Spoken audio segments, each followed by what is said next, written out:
Okay, All right. so we are finally live. Hi everyone, welcome to another video from Scholastic Lutherans. Today we're doing a tier list on Lutheran theologians.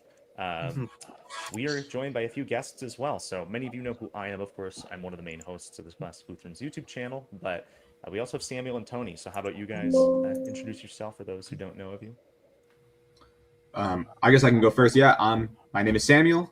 You guys can probably have seen me on the channel a couple of times before, not too often, but I am at Logos Asarkos on Twitter. I help with some content with Scholastic Lutherans behind the scenes. So yeah, just happy to be here. Yeah, I'm Tony. I've been helping out with the channel for a while. Not super recently because I'm in the middle of getting married, so I'm kind of busy. I'm Protworst on X, the famous account that everyone knows. And I work with Javier Perdomo a lot on his channel too, so that's a lot of fun. So you can go check me out there or here. Yeah. How about Euler's pupil? Tell us a little bit about yourself. It was fun. My name is Euler's Pupil. If you've been a long time viewers of the channel, you might have seen me before, as I was one of the, how do I phrase this, main contributors in translating Kalov using AI earlier. Yes. Yep. Glad to have you here. And yeah, we have a great video with Euler's people on Kalov from it was at least last year, maybe 2024. I can't remember what year. Yeah, to be fair, if you have more metaphysical questions on him, I could probably answer them now, actually. Yeah. Yeah, and so as part of this live stream, we're gonna have fun. But if people have questions, if I see something that I think is really good for having all of us here to answer, we can do that. And then finally, Saul, do you want to introduce yourself? Yeah, my name's Saul. I go by a few names. You might have seen me by Canadian Lutheran. I'm Saul the Colobian on Twitter. I co-own a channel called Lutheran Orthodoxy with a friend who will be joining soon. And we have a Substack there too, where we post articles from translations or works that we've been working on. You might see me. I'm pretty active in the Lutheran, online community. But I'm very grateful to be here with you guys. Yeah, glad to have you. So today, as we said, this is going to be a tier list of Lutheran theologians. Now, a few things we should mention before we actually start the tier list.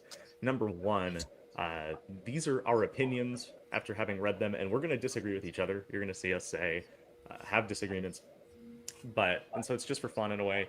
A lot of this is preliminary because I can't say that I have read every single work of every single person on here or anything like that. So, if you disagree with me and you're I have read literally everything from Eustace Jonas and I think that he's S+ tier, that's cool.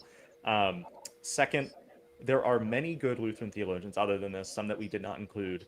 And that's not because we don't think they're good for reading. I think everybody here and all the Lutheran Orthodox are worth reading, but we're not going to be ranking people that none of us have read or none of us have any real knowledge of. It wouldn't be a good service to them. And then finally, we recognize that part of the challenge and the fun of this is that some of this is apples to oranges. So for instance, Philip Nicolai was not writing massive dogmatics texts in the way that Coinstead was. But we have to take not only what's the quality of arguments perhaps, but also their impact and the way that they communicate their theology. So there's so much to this, and everyone here is worth reading, but we're just here to have some fun with it. Any other thoughts before we begin? No, I'm ready. Yeah. All right. Let's begin. Coming up immediately. Okay, so are we ready to start? Yeah, I am. Okay, so the first theologian that we have right here is Musaeus. Right, so we have Johannes Musaeus. So how do we feel about Musaeus? I guess to let everybody know, Musaeus was a Jena theologian. He is a later Lutheran scholastic. And despite the fact that he never wrote a systematic theology himself, he is the mastermind behind the Jena school. So theologians like Bayer, Beckman, Budaeus, so on and so forth. A lot of these Jena theologians were influenced by the theology of Musaeus. Some of his famous works are his disputations on conversion. He has a He has basically a treatise on the nature of revealed theology, where he discusses, the ascent of divine faith and how we know the fact of inspiration and things of that nature. He had He had lectures on the formula of concord. He had a large disputation about whether or not there is an external impulsive cause of election. So, how do we feel about Musaeus? I'd say S tier. Oh, Okay, S tier. There's an S plus, so it's not the absolute highest. Yeah. I was Let's gonna see. say. I guess I was gonna say A tier. A tier actually could be guess- fine too. Okay, so I guess because because how do I phrase this? Because I would say like Musaeus is very like based, like his formulation of intuitive deity kind of is, so he's important because I do think like most later Lutherans kind of take that route basically with him. I have the thing is like I disagree with some of it, but that's neither here or there. I don't agree like he necessarily, let's say he would agree with Kalov, let's say. Yeah, so Musaeus, okay, this brings up a good point. Musaeus is somewhat of a controversial figure because if you're familiar with the history of Lutheran dogmatics in the 17th century, there was a controversy between Musaeus and between Kalov.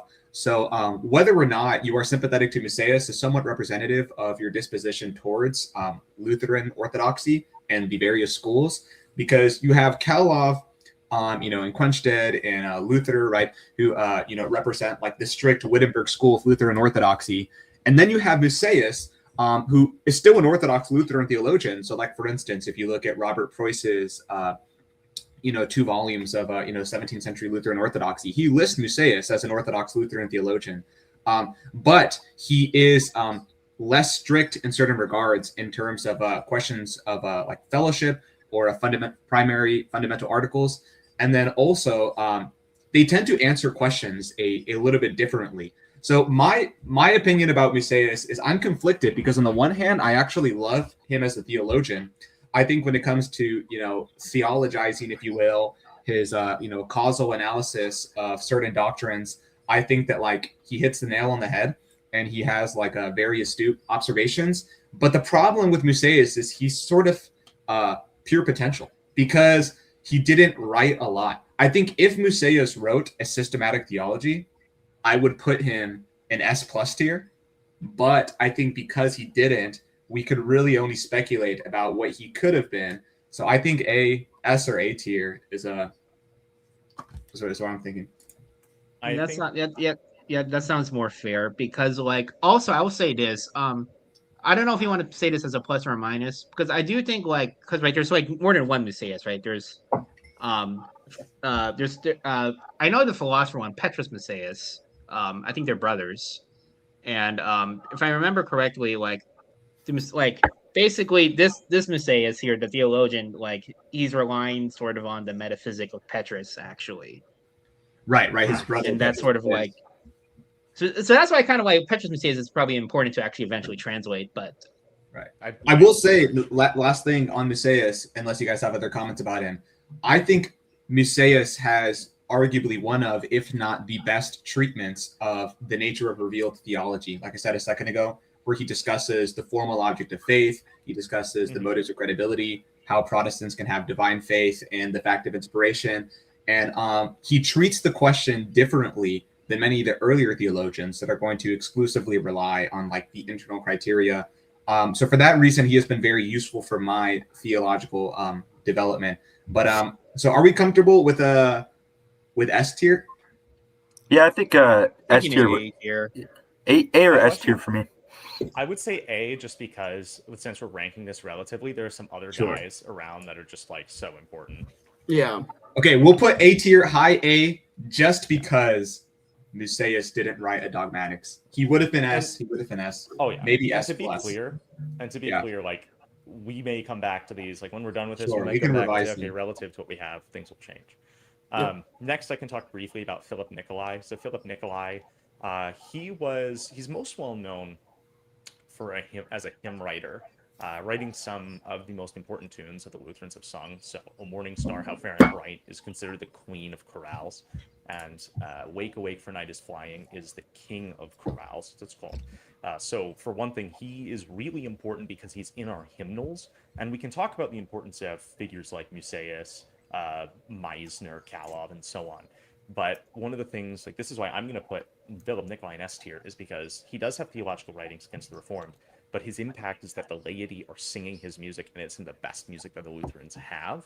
And so he's catechizing our Lutheran congregants, including myself, through music that is sung every week and is really, really good. So I'm personally putting him at S tier, but if you guys disagree, feel free. Why not S plus tier? S plus tier. Now, Yeah, it's a little bit crazy. I was thinking A tier. I don't know if we can do Musaeus dirty like that. If we're demoting Musaeus to A tier. Well, part of the reason that, like, I guess this is partly impact, and the hymns, like him, like I don't know. I guess to me it's like, oh yeah, but if you're a hymn writer as well, it's like, yeah, we still actually like Utter Lady actually know. Okay. And like and you actually sing their hymns, so it's good theology. So okay. When I don't know. But and besides that, you guys able to hear me though? Yeah, we hear you. We hear you. Sorry, am I talking too loud? I guess this also, is probably a good opportunity to discuss, what are the metrics by which we are rating these theologians? Because, what's up? We have Average Christ Enjoyer. Yep. Yo, what's up? Sorry, I'm a little bit late. No, you're all good. Hey, Average Christ Enjoyer, since you just joined, can you just let everybody know kind of who you are and what you do? Yeah, I mean, I'm not super well known, but yeah, I'm part of the Scholastic Lutherans Discord server. I'm from Australia, so it's kind of like 12:30 a.m. right now. So I just got back from seeing some friends. But yeah, I pretty much I am involved a little bit initially in the Instagram world, like doing some apologetics there. I come from a Reformed background, so my kind of I came into Lutheranism from that, and my at least in real life, my whole context is surrounded by Reformed people. So that's kind of my most passionate area of engaging with sort of exegesis and apologetics in that regard. But I'm mostly now write on Substack. So Saul and I actually, we kind of have a joint Substack that I write for over on Lutheran Orthodoxy over on Substack. So we've got a couple articles up there, and we post some publications from different authors that are translated by some of you guys. But yeah, that's pretty much it, I guess. Nice. Well, we were just discussing, Philip Nicolai, right? And so here's a relevant comment that I think is important to address, and you guys can agree with him. He says the thing is, the purpose of the tier list is to rank theologians. Maybe the hymns have great theological depth, but how effective would they be in forming someone's ideas? I say that they're quite important because they form the ideas of the laity. Because a lot of us online here, we talk about, we're reading theology all the time, we're reading this stuff all day, but the impact of music is so important. Hear stories from pastors, they're so good, of somebody will be entirely incapable of remembering really anything on their deathbed. They're meeting them the last moments of their life, but they pull out a hymnal and they sing something like Philip Nicolai or Paul Gerhardt, who we'll get to later, and it's wait, they know it, and they can remember theology from the words. So perhaps if we're looking at him through the lens of how much are people citing Philip Nicolai for advanced theological development, he's not really relevant here, to be honest. But for the sake of catechizing the laity, that's a pretty big deal, in my opinion. In that case, how do we feel about A tier? I'm fine with that. I think it's fine. Okay, we'll put him A tier. Yeah. I agree with what you were saying, Samuel, that it would be kind of criminal to put it up above him. But I do love the hymns, and I agree with you, Jared, that a hymn writer can definitely be labeled as a theologian. I mean, you are teaching people the truths of the faith in a very condensed way, and you a lot of artistic, beautiful language to describe it. I mean, when you're talking about the laity bringing to remembrance, one of my favorite hymns of all time is O Sacred Head Now Wounded by Bernard de Clairvaux. And, at the very end of the hymn, he says, the one is at peace when he dies believing, God is going to accept that person into his loving arms. And that ending verse in the hymn, brings me a lot of comfort, especially when I think about everything else Christ did for me when I think about the hymn or sing the hymn. So I kind of want to agree with both of you guys a little bit that he does deserve, his praise, but Yeah, we definitely can't put him above Musaeus because he's just. I feel like he's a little bit. He's very influential too. So, and he did write more. And See. yeah, This Right. leads me to I would realize have the placed biggest Musaeus mistake- in S tier. Actually, that's kind of crazy. You guys only put him A. Thank We you. were- See, we were debating average that. price enjoyer agrees with we me. I can said move S him. tier, but we Probably okay. Yeah. move him to like middle I S say tier. A. We can go back in the end and Let's maybe go we'll back, do maybe. some like revisions. But just to catch Yeah. up, average price enjoyer. The only reason we didn't put Musaeus in S, or at least the reason I gave, was because he didn't write a dogmatics, right? Like he doesn't That's have fair. a systematic theology. If he did, I think he could arguably be S plus tier. But we got to move on. Yeah, true. Yeah. Who is this theologian? I don't recognize Sebastian his name. Schmidt. Okay, Yeah, Sebastian. Sebastian Schmidt. Smith. Oh, he's a really big like commentator guy, right? Because I know His work like, on even Walter's justification is good. Yes. So, what are So- some works that Sebastian Schmidt he commentated on a lot of the Pauline epistles? Correct. Yeah. So Mhm. he Yeah. wrote I think some also the pretty Old important Testament. comment- He, Yes, he has a really was- good work on justification. Yeah. Oh, actually, didn't he write a commentary on the entire Bible? Yes, he wrote a massive Wow. commentary on the entire Bible. I think the entire Bible, and it Yes. has a lot of influence from earlier Lutherans. Like Right. he He also- has a lot from Chemnitz, Luther, Gerhardite. Right. I should mention he also does late in his life have a dogmatics text. He does, can and he be also original. wrote a a famous commentary on the Formula of Concord. So he has a work on the Formula of Concord, and if I recall correctly, Preuss actually comments on the difference between Abraham Kalov's Bible commentary and Sebastian Schmidt's Bible commentary. Mhm. And Preuss says that, like, if you look at Kalov's Biblia Illustrata, it is replete with patristic citations and medieval citations, and is very polemically oriented because it's basically interpreting the It scripture is. as it relates to like the theological controversies of the 17th century. Whereas Sebastian Schmidt has a much more, it's like his commentary is somewhat like independently contained, and it's just like a devotional commentary that addresses the literal sense of the text and draws out the spiritual sense and applies it in a practical way. So I know Preuss is very favorable to towards Schmidt's Bible commentary over Kalov. So depending on what you're looking for there, the commentaries are different in that way.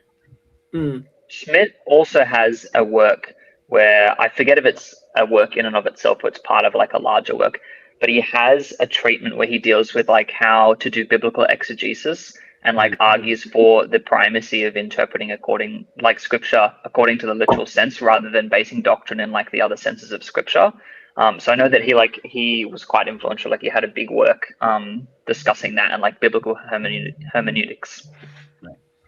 I feel like Schmidt, kind of based off what we're saying, he's kind of one of those guys that he did everything right, but I don't think he did anything that was particularly amazing.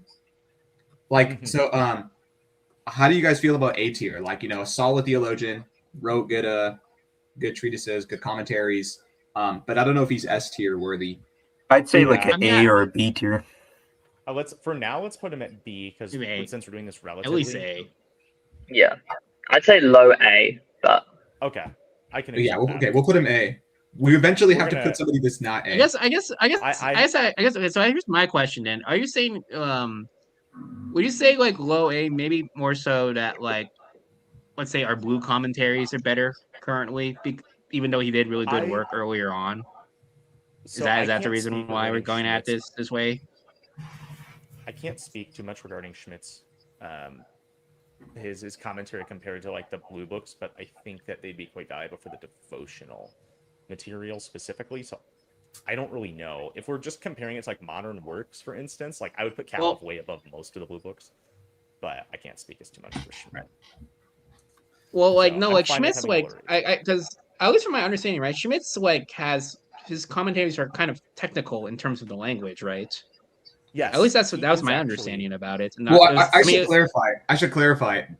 I think anything from the 17th century is technical in comparison to like modern theological works, right? Sure. So, pretty much well, yes, everything. because we're all smooth brained.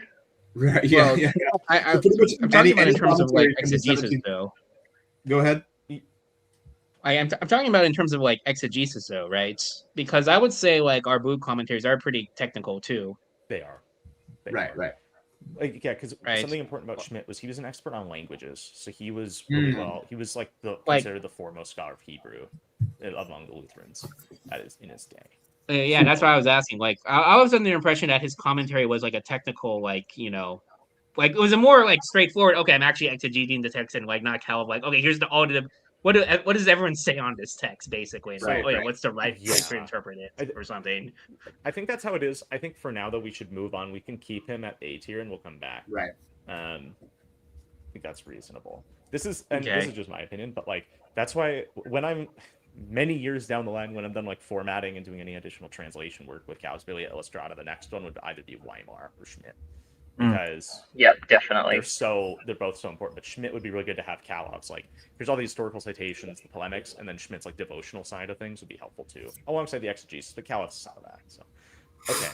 All right. Next Who is this? here, Who is this next? Nicholas Hunius, I think it is. that's Nicholas Hunius. Yep. Yes. So Yep. Nicholas Okay. Hunius was the son of Aegidius Hunius. He's most known for his polemics against the Reformed and Roman Catholics. So he developed, notably, he developed one of the advanced systems in determining and distinguishing between fundamental and non-fundamental articles of faith in an effort to show just how different the Lutherans and the Reformed were. He also wrote the Epitome Credendorum, which is quite popular. It actually been in English since 1844. And so it's the main contribution there. And I'm taking this from Preuss, so maybe somebody performed it, but it does a lot of work with like the concept of the Ordo Salutis is like most explicitly brought out in him as the originator in a way. Like he's the most explicit and earliest on.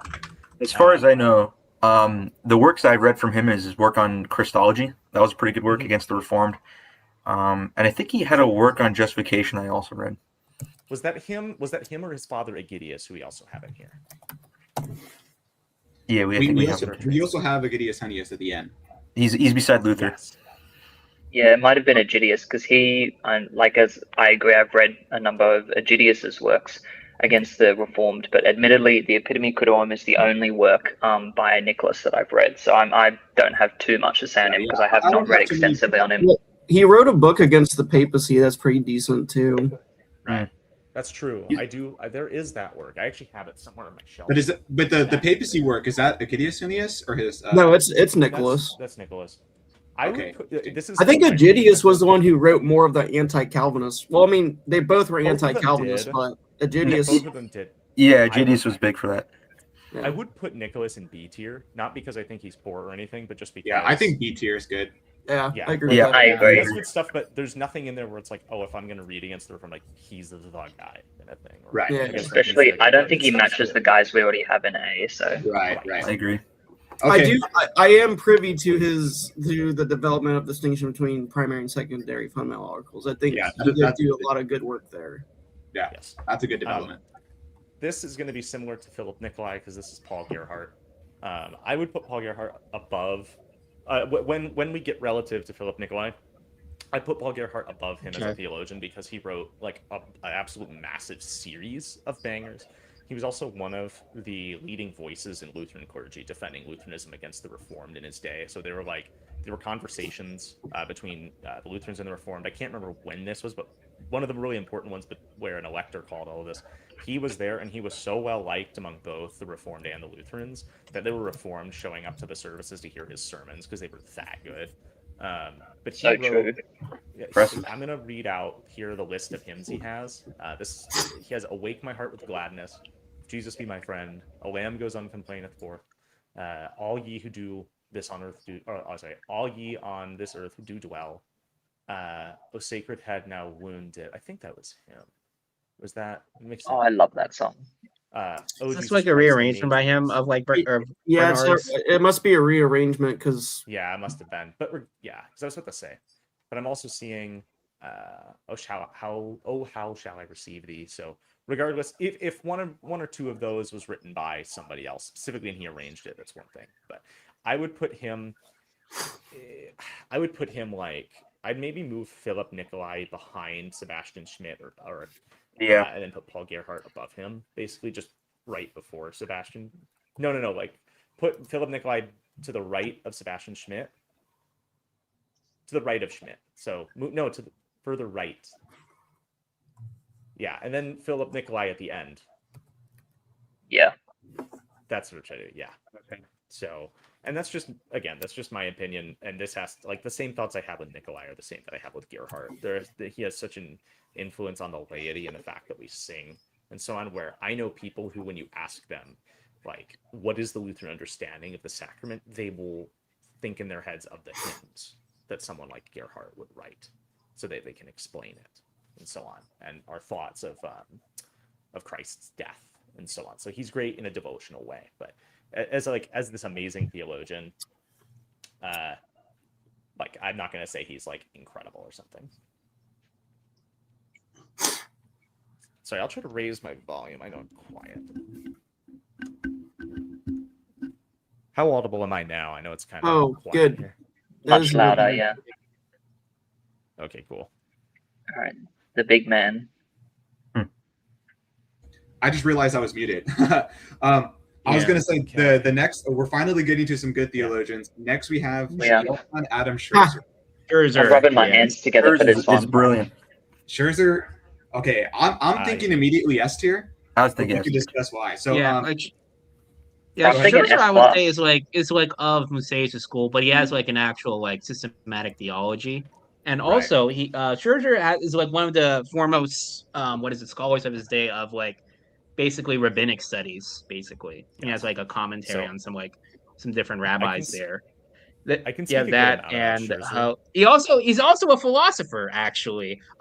He is. The thing is, like, at least from my impression of his philosophy, I feel like it's probably different, a little bit different from Musaeus' philosophy. I don't know how much we want to get into that, Jared. So at least I'm gonna switch. I'm gonna try using this mic, the one that's attached to my headset, instead. So give me a minute. Okay. I'm gonna try that out. I think that his work against Bellarmine is also extremely easy to like understand his arguments. He's very well organized in that work. Right. And it covers like everything that you would really need against like a papist. I guess briefly, that is true. For those who are not familiar with Scherzer, we can discuss some of his works. So Scherzer, his primary dogmatics is his system of theology. Oh, you guys hearing that feedback? Yeah. It's not now though. Okay, yeah, it stopped. Sorry. Okay, so Scherzer, his primary dogmatics textbook is his system of theology. Like Euler's pupil said, Scherzer was also a philosopher, right, independently of his theological studies, and he wrote an entire philosophical handbook. I don't know how to pronounce it in Latin, but it's like the Vade Macium, right, something to that effect.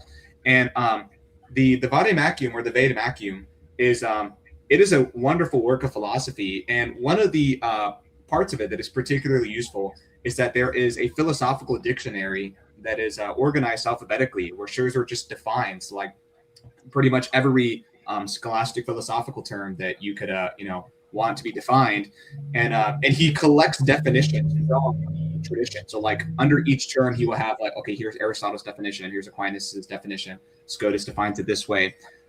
He also wrote, like Saul said, he wrote a work called his Anti-Bellarminus, where he responds to Bellarmine's works. And then he also, I believe he did one, like the Anti-Calvinism, but I haven't personally read that one. So I think what's particularly unique about Scherzer, which was something Euler was pointed out, is that he was also a linguist. So I think Scherzer is unique in that he is not only a 17th century Orthodox theologian, but he has these peculiar specialties both in philosophy and in and in Hebrew and in Oriental studies, which is like an unusual combination that makes him like a very peculiar theologian. So he is called are you guys able to hear me now? Yeah. Yes. Yeah. Is it better than before? Yeah. Yeah. Okay, cool. Yeah. I'll work this. Yeah, usually when I edit my videos, I have to mess with the volume because I know that the mic over here is not as strong. But I guess I do want to mention something about his philosophy, because it's like, I would say this, in a certain sense, it is very influential later, like immediately later on, like on, let's say, like Leibniz and the other rationalists / other Lutherans at that time period. I don't like, how do I phrase it? It's good, because he's not the first one, because I know Mislina also has a dictionary on philosophical terms. He's a Lutheran as well, and he precedes Scherzer. But the thing is, like, okay, so this is sort of more speculation in my opinion. I've read a little bit of Scherzer, like his Axima Resoluta, but he sounds like, how do I phrase it? He sounds very nominalist. Yeah. Let's put it that He's way. very unique in his thought. So one of the It makes sense though, because it's like he has all this stuff with the dictionary stuff and the names and whatnot. That's why it kind of reads like that if you read Scherzer. Basically. Yeah, he reads like it. I mean, like Leibniz was also kind of a nominalist, right? And he's kind of learned under Scherzer, so you know. Oh, yeah. Are you guys serious? I just have a few things to say. I mean, I'm not like bashing against nominalism per se. It's just that like it's a like the way like his style, like it's not just that. It's like his style of philosophy. Like I think it's actually very useful in a certain sense of having all these dictionary of terms of scholastic philosophy. But I would like the philosophy to be in a sort of system, like systematic way, like more so like Suarez or something. So what were you saying, Jared? Oh, sorry. It is quite notable that regarding the Vade Mecum, he actually has sections that are on basically on distinctions. He has the philosophical dictionary. He has the Axiomata Resoluta. But something important for pretty much everything he does philosophically is he takes those works. Some of the distinctions are based off of a Jesuit from his time, like in Dillinger or something like that. So it's not like entirely novel or something. And regarding his philosophy, you do read him. Yeah, he reads like a nominalist. The part of the reason for that is one of Scherzer's goals that's really fascinating is he tries to be, to use modern analytic language, he tries to make as few ontological commitments as possible. So he tries to find what's the minimal way that we can reach conclusions without committing ourselves too far. So he has some inconsistent ideas too. So for instance, sometimes he sounds like a mereological essentialist, which it makes no sense with the hylomorphism he tries to also say. But I will say this. His logical disputations on potency, which you can say, did a student write it? It reads the way that he writes, frankly. And at the very least, a student learned from him this stuff. It is one of the best philosophical works I've ever read. It's insane. It is absolutely amazing. So how do we feel about S tier specifically because of his philosophical contributions? I would say that, and because of his various polemical works too. Yeah, especially the Socinians. I think. He has a big reputation against the Socinians. Yeah, him and Kalov are known for being very well versed against the Socinians. Right. They actually try. Yeah, from my understanding, right, Kalov and Scherzer basically stamped out Socinianism basically for the next few centuries from writing their works.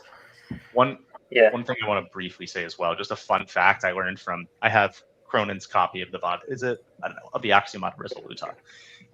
Apparently he was just so eclectic. He also knew medicine really well because that's what he learned. He created a balm. I don't know all the details, but yes, he did. Scherzer's balm. Yeah, that was so well known and used for a very long time. So just a fun fact that doesn't change where he is on this list, but I put him at S tier because of all. Yeah, now we have to put him S plus. He's a genius, man. I wouldn't say S plus, but I would have him at S because of his eclectic an independent nature in the sense he truly is a thinker of his own. I think he warrants the S tier. I think he does. I think he warrants the S tier specifically because of his philosophical expertise. Because I think we're going to have a lot of these 17th century Lutheran dogmaticians, right, were obviously Orthodox. They wrote polemical works, but the question is what was unique about them? And I think that Scherzer's philosophical expertise and specialty, right, really makes him stand out amongst other theologians. And to this day, he's useful whenever I'm doing research because I can consult him for philosophical reasons. So yeah, I think we'll put him in S. Okay, the next theologian we have is David Hollatz. So I'm thinking S tier, but just for those who are not familiar, so David Hollatz is considered to be one of the last great Lutheran dogmaticians who basically closes or ends the era of Lutheran orthodoxy. And for those who are not familiar with David Hollatz, I compare him to John of Damascus for the patristic tradition, where John of Damascus, is considered to be one of the last church fathers. And he writes, basically what is arguably the first systematic theology, which synthesizes the theology of the Eastern tradition. And I think that Hollatz does something similar for the 17th century Lutheran theologians, where he has a single volume work of systematic theology called it's the Examine is what we call it for short. What does somebody remember the full name? The examination. Theologian. Yeah. Yeah. But at any rate, so it's a smaller work of systematic theology, but I think that it is such a useful representative summary and synthesis of the 17th century Lutheran tradition. And I think he somewhat has like the opposite problem as Musaeus, where Musaeus, I think, is an awesome theologian, but never wrote a dogmatics. And I think Hollatz wrote an awesome dogmatics, but kind of didn't write anything else. And I think that prevents him from being S+ tier. But Hollatz is like, he is kind of the definition of a one-hit wonder, where he just wrote this amazing textbook of Lutheran orthodoxy that is like a representative summary of the 17th century tradition. And we appreciate him for that, but we don't have much else from him. So what do you guys think? I would say. Okay, you go first. I think with like Hollatz, I think that in terms of like, because if we're considering like an overall tier list, right, in terms of multiple things like their eclectic range of skills. Also, I think Hollatz would warrant S because like it's true of when you read through his examination, right? He's not like majorly or like super in depth, but he's very, very concise. And as you mentioned, Samuel, he's really good at systematizing and like compiling together in a very helpful, very easy to read and navigate like inside his work and his volume of the previous tradition. And so like I find myself, right, like in terms of when I'm writing articles, I'm dealing with theological topics, Hollatz is pretty much like one of the people that I go to like literally every single time to like at least check what he says on it, because very easy to read, very easy to access, very good summary of the previous tradition, and he's just like fantastic resource in terms of usability to be able to like quickly be like, okay, like what does the Orthodox tradition teach on like this topic? Oh, okay, here's what Hollatz says on it, and it's a good summary. So for that sense, just because of how useful he is for things, I would definitely say that he's S tier. I guess my question though is that like what? So how does Hollatz compare to like Budaeus, right? Because Budaeus is, I think it's a little later, right? Yeah, Budaeus is later. He has a giant. He has a big dogmatics text as well. I think right? Hollatz covers more questions. The good thing about Hollatz too is that not only is he later, so he's basically taking the best of the Lutheran tradition, compiling it into one big organized systematic theology work, right, where he covers his questions. But like Average Christ and George said, he's very easy to read, right? He helped me a lot, as well as like the Lutheran distinctions on presence. He's pretty good on the mystical union here too. And on Christology, he's very good too, in terms of giving a good summary. And the original sin is easy too. It feels like every section he treats, you're like, oh, this is a very helpful summary. You know, it's like that's part of what makes it so valuable, is that he is a touchstone of Lutheran orthodoxy. Like, if you need a one-stop shop to understand like what is the Orthodox Lutheran position on a given issue, you really can't go wrong with consulting Hollatz. Like, I think the only question, of course, is there, and I think the only question I was going to say though is that obviously there's the charge, and I can't speak with expertise on this, that Preuss and others will say, well, he seems to get into a synergism, not in the sense of, not like a syncretism, I should say, but like a synergism. So that's one thing we might want to consider. Some will say that his predestination theory is like kind of further towards Arminianism than we'd like it to be. I think that question is just going to be dependent on your views on Intuitu Fidei. Like, fair. I think if you are critical of Intuitu Fidei, you're going to think any of the strong IFers are synergistic. But I don't think that has anything to do with Hollatz in particular, as distinct from the other IFers. I think, having read Hollatz on election and predestination and the other, like later Lutheran scholastics, I think materially they're saying the same thing. So I think Preuss's criticisms there are just reflective of his, Waltherian views of election in general. But to be clear, though, that would not change my vote at all. He deserves to be at S tier. Oh yeah. Well, I guess it's like so who's higher, Scherzer or Hollatz? Are we saying? I think definitely. I'm okay with Hollatz. I'm okay with Hollatz because as much as I love Scherzer, the thing about Hollatz is, as we were saying, he's like a one-stop shop for all of these things. That it's like, hey, if I want someone to understand me, he goes through things like his philosophical language is not too difficult. He has good biblical citations of things. Whereas with Scherzer, it's like he's ready to get into the weeds and he's phenomenal. But Hollatz is like, if I have a question, okay, what does he have to say on this? And I can work on that. So, and I should say for the viewers who are watching, if you want to read Hollatz, we have Hollatz's entire examination of theology translated and formatted into English, and it is publicly available in the Scholastic Lutherans Drive that has been linked true. throughout the Scholastic Lutherans channel. So true. So you guys can read all of Hollett's. So And we also have it published in a hard copy as well, so you can get a physical copy of it. yes. Yeah. Yes. Yeah. Yeah. Okay, so I think we're good there. Yeah, Hollett's could have been S plus tier, but he didn't write more. Oh, but I guess one last thing to say about Hollett's. Hollett's was one of the few Lutheran scholastic theologians that was only ever a pastor. He was not a professor. He was simply a pastor, a faithful pastor, and despite serving his congregation in that way, he still managed to write like one of the most useful tomes of Lutheran theology. That was the standard textbook that was used in Lutheran universities for I think like generations. So yeah, very, very All cool. through the Pietist period. Right. Okay. Next we have Johann Husselmann. And I think S that plus. we have the first S plus for sure. Plus, plus. 100%. Okay, Let's introduce who he is. Well, okay. Yeah, true. Before we all The just main glaze reason- in. One of the main reasons Husserman is important is he's one of our main theologians who interacts with the De Auxiliis controversy. Yes. Right. And Exactly. basically his conception of grace is what the later Lutherans basically kind of like follow or model their stuff after, basically. Yeah, Just to That's a mention, good summary, at least. just to mention a few things.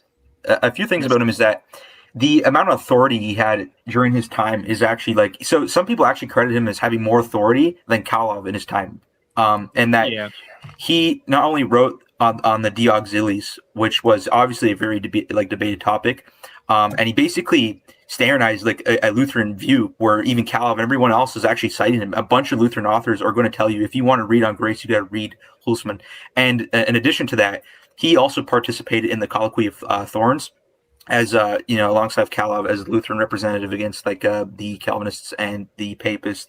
But yeah, he's like extremely authoritative.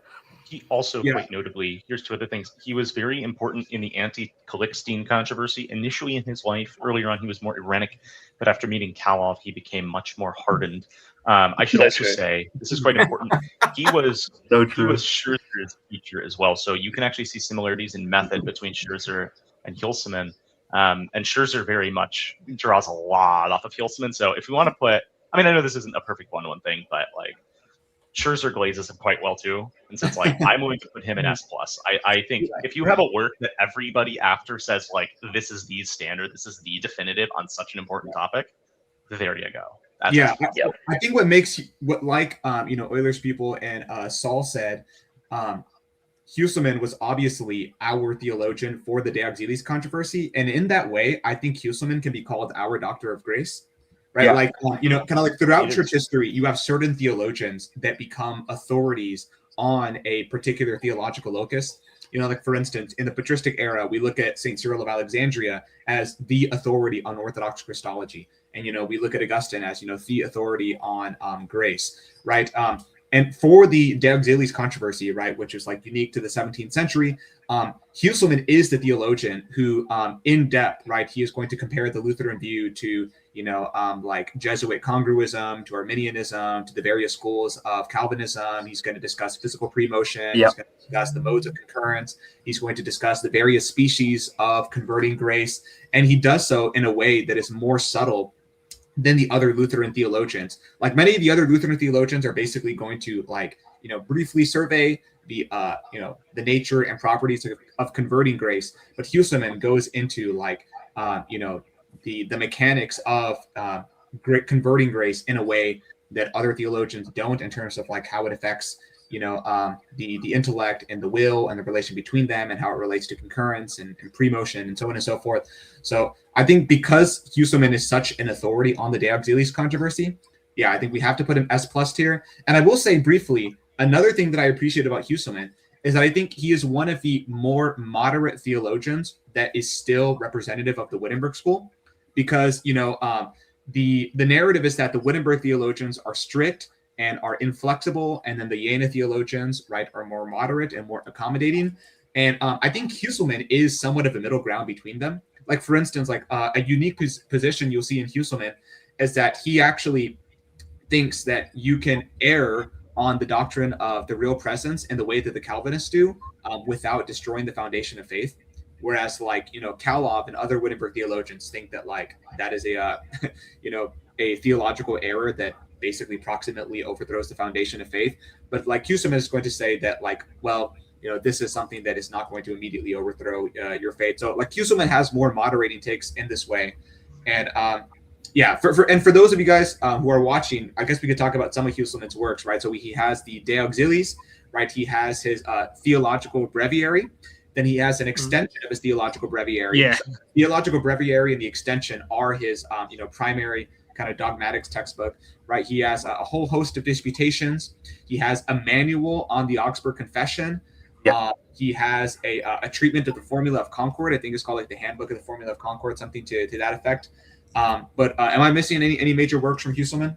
Just to add, so the work on the Augsburg Confessions also kind of a work against Trent. So he goes over like a bunch of different sections where he's engaging with different Jesuits primarily.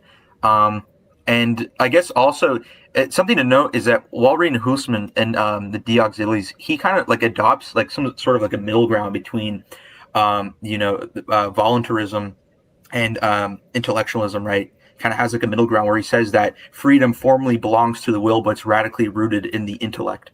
And so he's engaging with I'm trying to remember Zumel and a few other Thomists, and he's trying to like balance it out. And I think that's pretty interesting because most Lutherans, like you have like Slavat, right, or people try to claim that he's like a voluntarist, but Husman is just like adopting a new system here. Right. Okay. So I think we're all happy with S plus tier. Yeah. Well, how can he be S plus if he opposed Calixtus though? So true. So true, actually, guys. Kalov actually like red pilled him. Yeah, Callum did rub him. But okay, so no, next guys, you're actually misunderstanding. Us and HU are actually like we believe the same thing. So true. I heard that Kalov was his son-in-law. Is that right? Yeah, that's true. Yeah. So this is another thing. So like a lot of these like like S tier and S plus tier Lutheran theologians are actually like related. All related. Kind of. So I forget what is the exact relation, but I think Kalov married one of Huselman's daughters. Something. Yes. Yeah. So right. Yeah. So they're related legally. But yeah. So next we have Leonhard Hutter. So how do we feel about Hutter? He obviously has his famous compendium of Lutheran theology, his convent of Lutheran theology. If I recall correctly, Hutter was Johann Gerhardt's teacher. So he's an early, Orthodox Lutheran theologian. Very reliable. He's reliable. How do we feel about Hutter? S tier. I'm gonna say S tier because I think as well Hutter's influence is like really impactful too in the Lutheran tradition because he's not the earliest theologian to write like a dogmatics work, but he is one of the earliest. And like his dogmatics work was very influential on like a lot of later Lutherans too, and was used for a good while too. And also I'm personally inclined towards him because his some of his works were like some of the first Lutheran scholastic works that I read and found very, very helpful when I was like first being introduced to Lutheranism. So I'm very favorable towards him. I quite like him. Something to note too is that he is one of the easier authors to read on just like extended theology, and he's also one of the first to start heavily engaging with like later groups too. He's talking a lot more of the Calvinist, and he's kind of spearheading the Lutheran view of polemics, basically, right? He's becoming this authoritative figure on this stage in Europe at this time. And I think every time like someone asks me what should I read for like a Lutheran dogmatics, I always give them Hutter because Hutter is not only summarizing the views, but he's very easy, very precise to understand. Yeah, the compendium is really good work as like a good introductory text to like Lutheran scholasticism. Yeah, and I think that's a great point for like if any of you guys want an introduction to Lutheran Orthodoxy and you're not, as well read on like all of the later like second scholastic distinctions, like you can't go wrong with Hutter. So I think Hutter, even though his theological compendium is relatively simple in comparison to the later theologians, I think he gets credit for his originality and just kind of for like pioneering the domain of dogmatics, and of course his influence on Gerhard. So for his historical context, for his kind of like originality, are we thinking high A or low S? I'd say Low low S. S because of the impact. Definitely S. Okay. So we'll put him in. mean, Now I see that in chat, some people are asking for the link to the drive, where we have many of the translations. So we'll make sure to put that. We'll link that eventually. But if for those who are curious too, we also have Huselman's work on the De Auxiliis translated, and that is also available in the public drive. Let me. I can pull up the drive. Okay, yeah, if you can link that in chat. So the next theologian we have here, who is this? Is this Losher? Lozier, I think is how you pronounce Okay, can it. someone else tell us That's anything about Losher. Losher? I don't know. Lozier. Where's Seth when you need him? So I know, true. right? Because- No, so Leisure is really important because specifically he's one of the absolute last Orthodox theologians that's extremely public and frankly decently, I guess you could say successful publicly almost, or at least well known. So he's in the 18th century. He's most well known for writing for, I think it was a magazine, Timotheus Forinus, in response to pietism. So he's most known for his anti-pietist works, where his main argument against them, really, when you read the Timotheus Forinus, is that they confuse the relationship between doctrine and piety. So he says that they divorce them so far that, with like Joachim Lang and others, they are willing to simply jettison essential doctrines like the Trinity, the Incarnation, for the sake of somebody having a pious life. It says you cannot do that. Piety is rooted in doctrine. Unfortunately, he was obviously not very successful in terms of stopping pietism. I would put him personally. I'd put him at like top of B tier just because it's hard to rate him because he was not writing a systematic theology or anything super advanced at that level because so many had already happened, and the controversies in his day was like a much more basic one, you could say. But he was also nonetheless important and pretty valuable to read. For me, he was a bit dry. So I would put him at top of B, but in a way that's almost like not his fault. It's on the basis of where he was. So that's just my Would you put him work from him that I enjoyed. Honius? Say it again. I would put him. I don't know. That's a hard one. I'd maybe put him above Honius just because I think like his engagement with pietism was one of the most extensive. Whereas when we have somebody like Nicholas Honius, like there are so many engagements with Reformed Catholics. Whereas when it comes to engagements with pietism among the Orthodox, like you need he is one of the standard figures to go to. Yeah, he's Hey, Jared, Seth is here. Can you let him in? Oh yes. Well, can we have as many people? I'm trying to see. I don't want to kick anybody out. That's the problem. Because I want to see how many people we can have in stage. Yeah, you can only have 6 people on screen. It says please remove someone or upgrade if you want to add more. All right. That's on his phone, so like someone's gotta drop here. I Yeah, can call drop him- for a minute. if you call want him Seth in. there. No. Seth said he's going to have to leave in a second, so it's okay. Don't worry about it. Oh, okay, I won't. Okay. But yeah, Okay. for the record, I saw Seth in there for a while, but it was the 6 people. I wanted him, but Right. And Jared, I sent the link, so you can. The link is in the private chat. So. Oh, sorry. Yes. Also, he has a good work, kind of like recording the Lutheran history of the Reformed. I actually enjoyed a little bit of it. I was reading it. Oh, that's true. He does. Yeah. So Yeah. So I think Leisure Losher. being there, for the record, I'm just saying Leisure being there is honestly not too much a comment on like his own acuity or anything like that. It's more just in part his time, but he's so important because of the fact that he was engaging with the pietists, and we need a representative there. So he's still pretty good.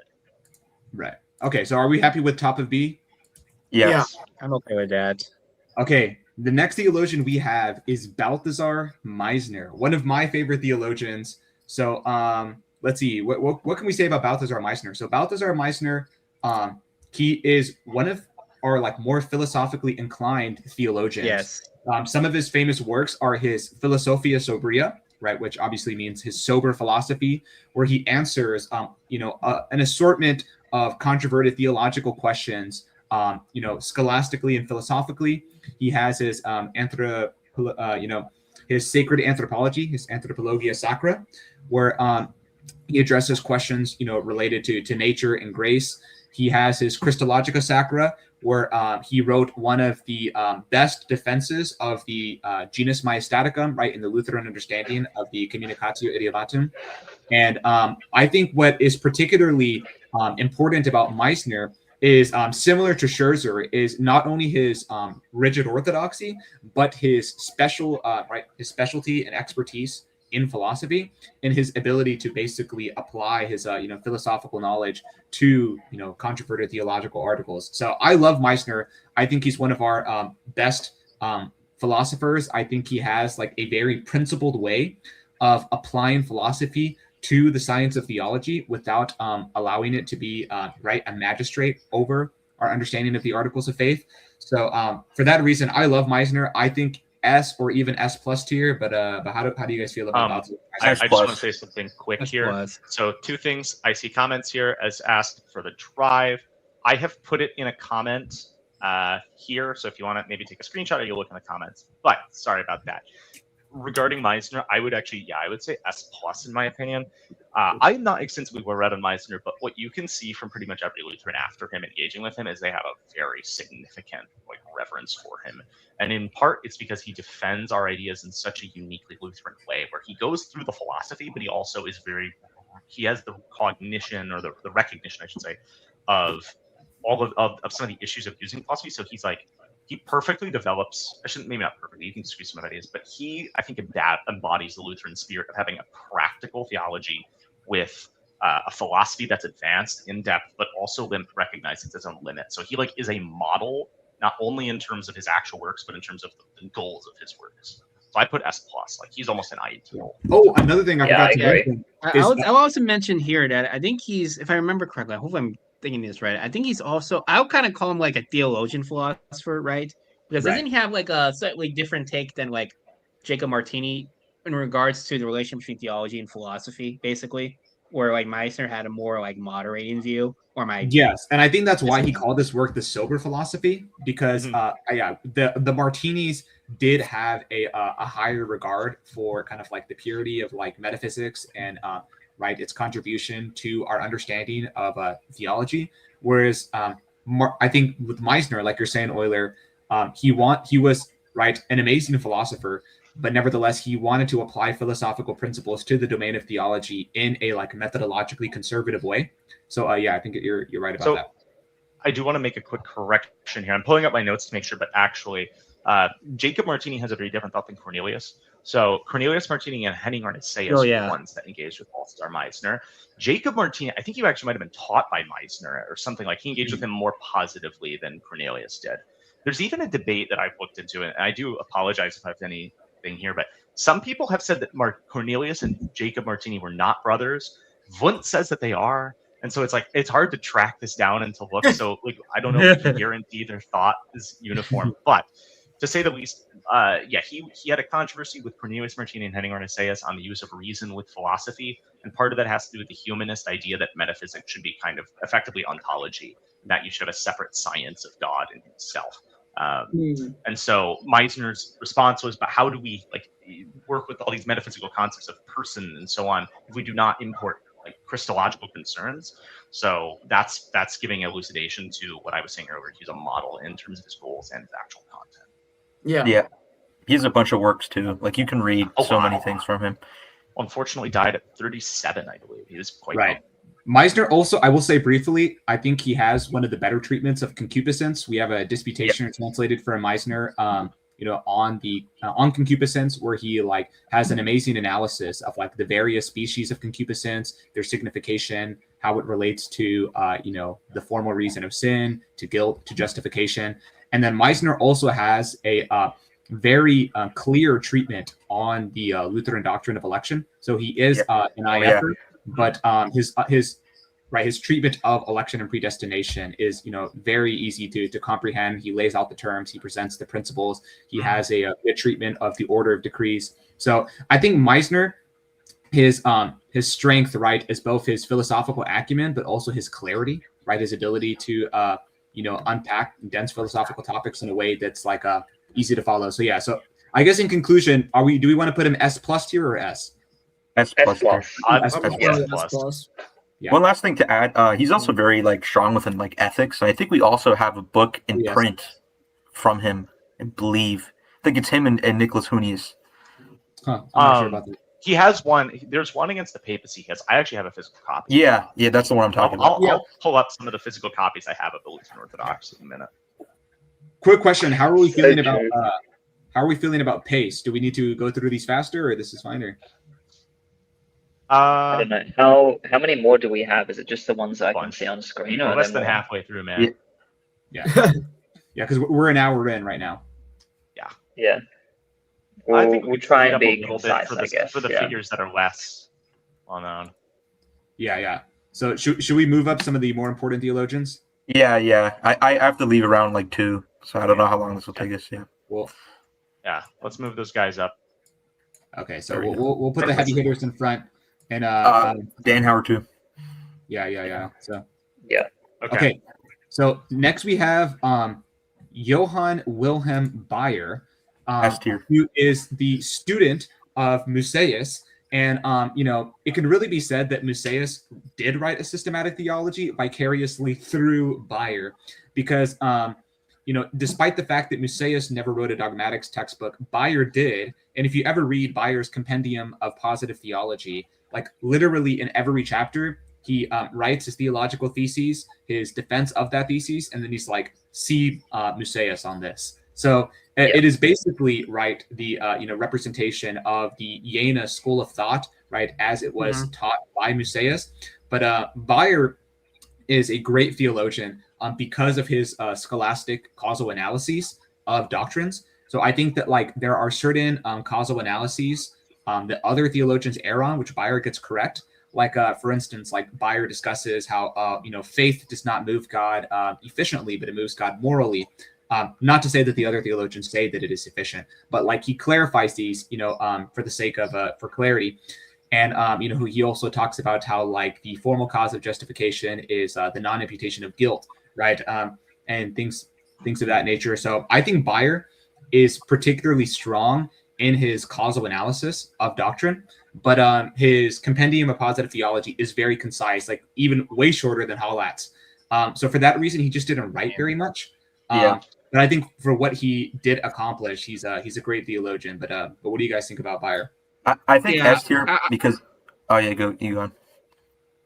Oh yeah, I guess I think S tier makes sense because he helped propagate Musaeus's opinion, and like he actually wrote a dogmatics on it.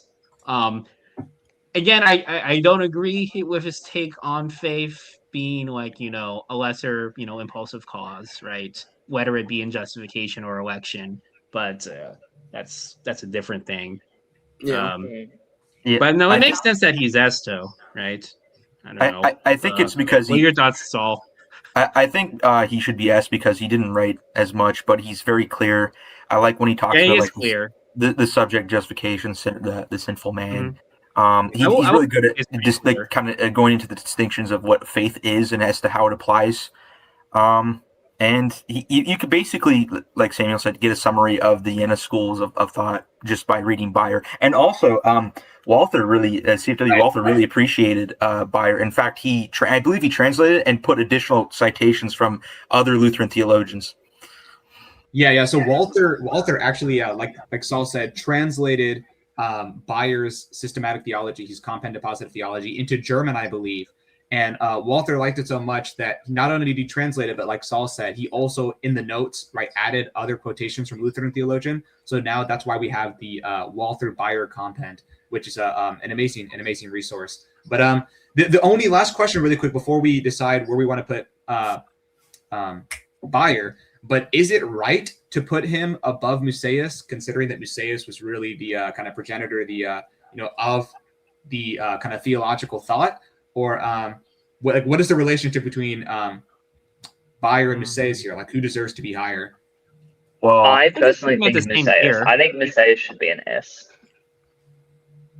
Yeah, I'm okay putting Musaeus in S and Bayer in A, but that may be controversial.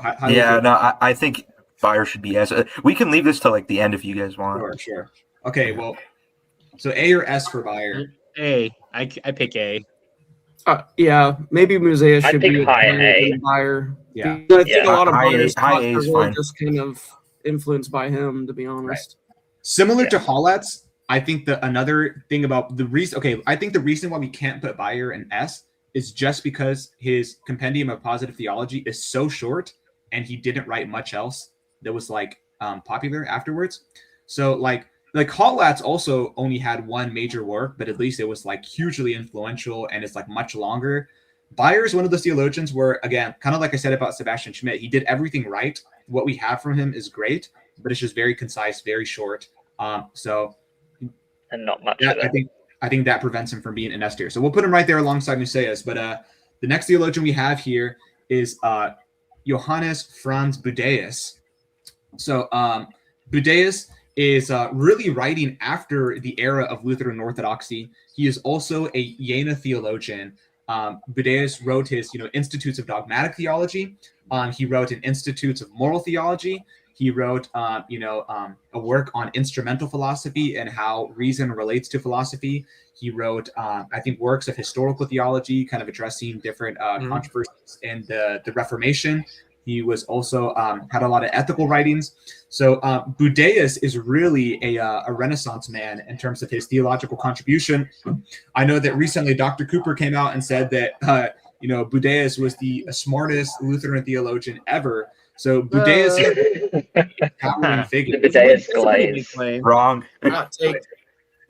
So how do we I feel would say about he does Johannes? deserve S plus. S plus. For sure. S plus. Ooh, I don't know about S I would plus. say maybe at the very least, let's put him at high S. I think. Yeah, I agree. I would say I S, don't yeah, know not about S plus. plus. I think he Okay. is writing towards the end. He's summarizing all the views. He's very clear, and he goes on like really good rants. In his work, he also has a work on moral theology, which the Lutherans start experimenting towards the end. It's more like a papist thing, but like the Lutherans start getting into it more. And Budaeus also has a work on atheism too, where he engages with the atheists. I will say one of the things that I think is useful about Budaeus is that because he is writing later than the like other 17th century Lutheran dogmaticians, he addresses different concerns. So like Saul said, right, he's going to address atheism more. He's going to address more Enlightenment philosophy, and then he's also Budaeus has like good commentary on the development of doctrine. So like for instance, if you read Budaeus's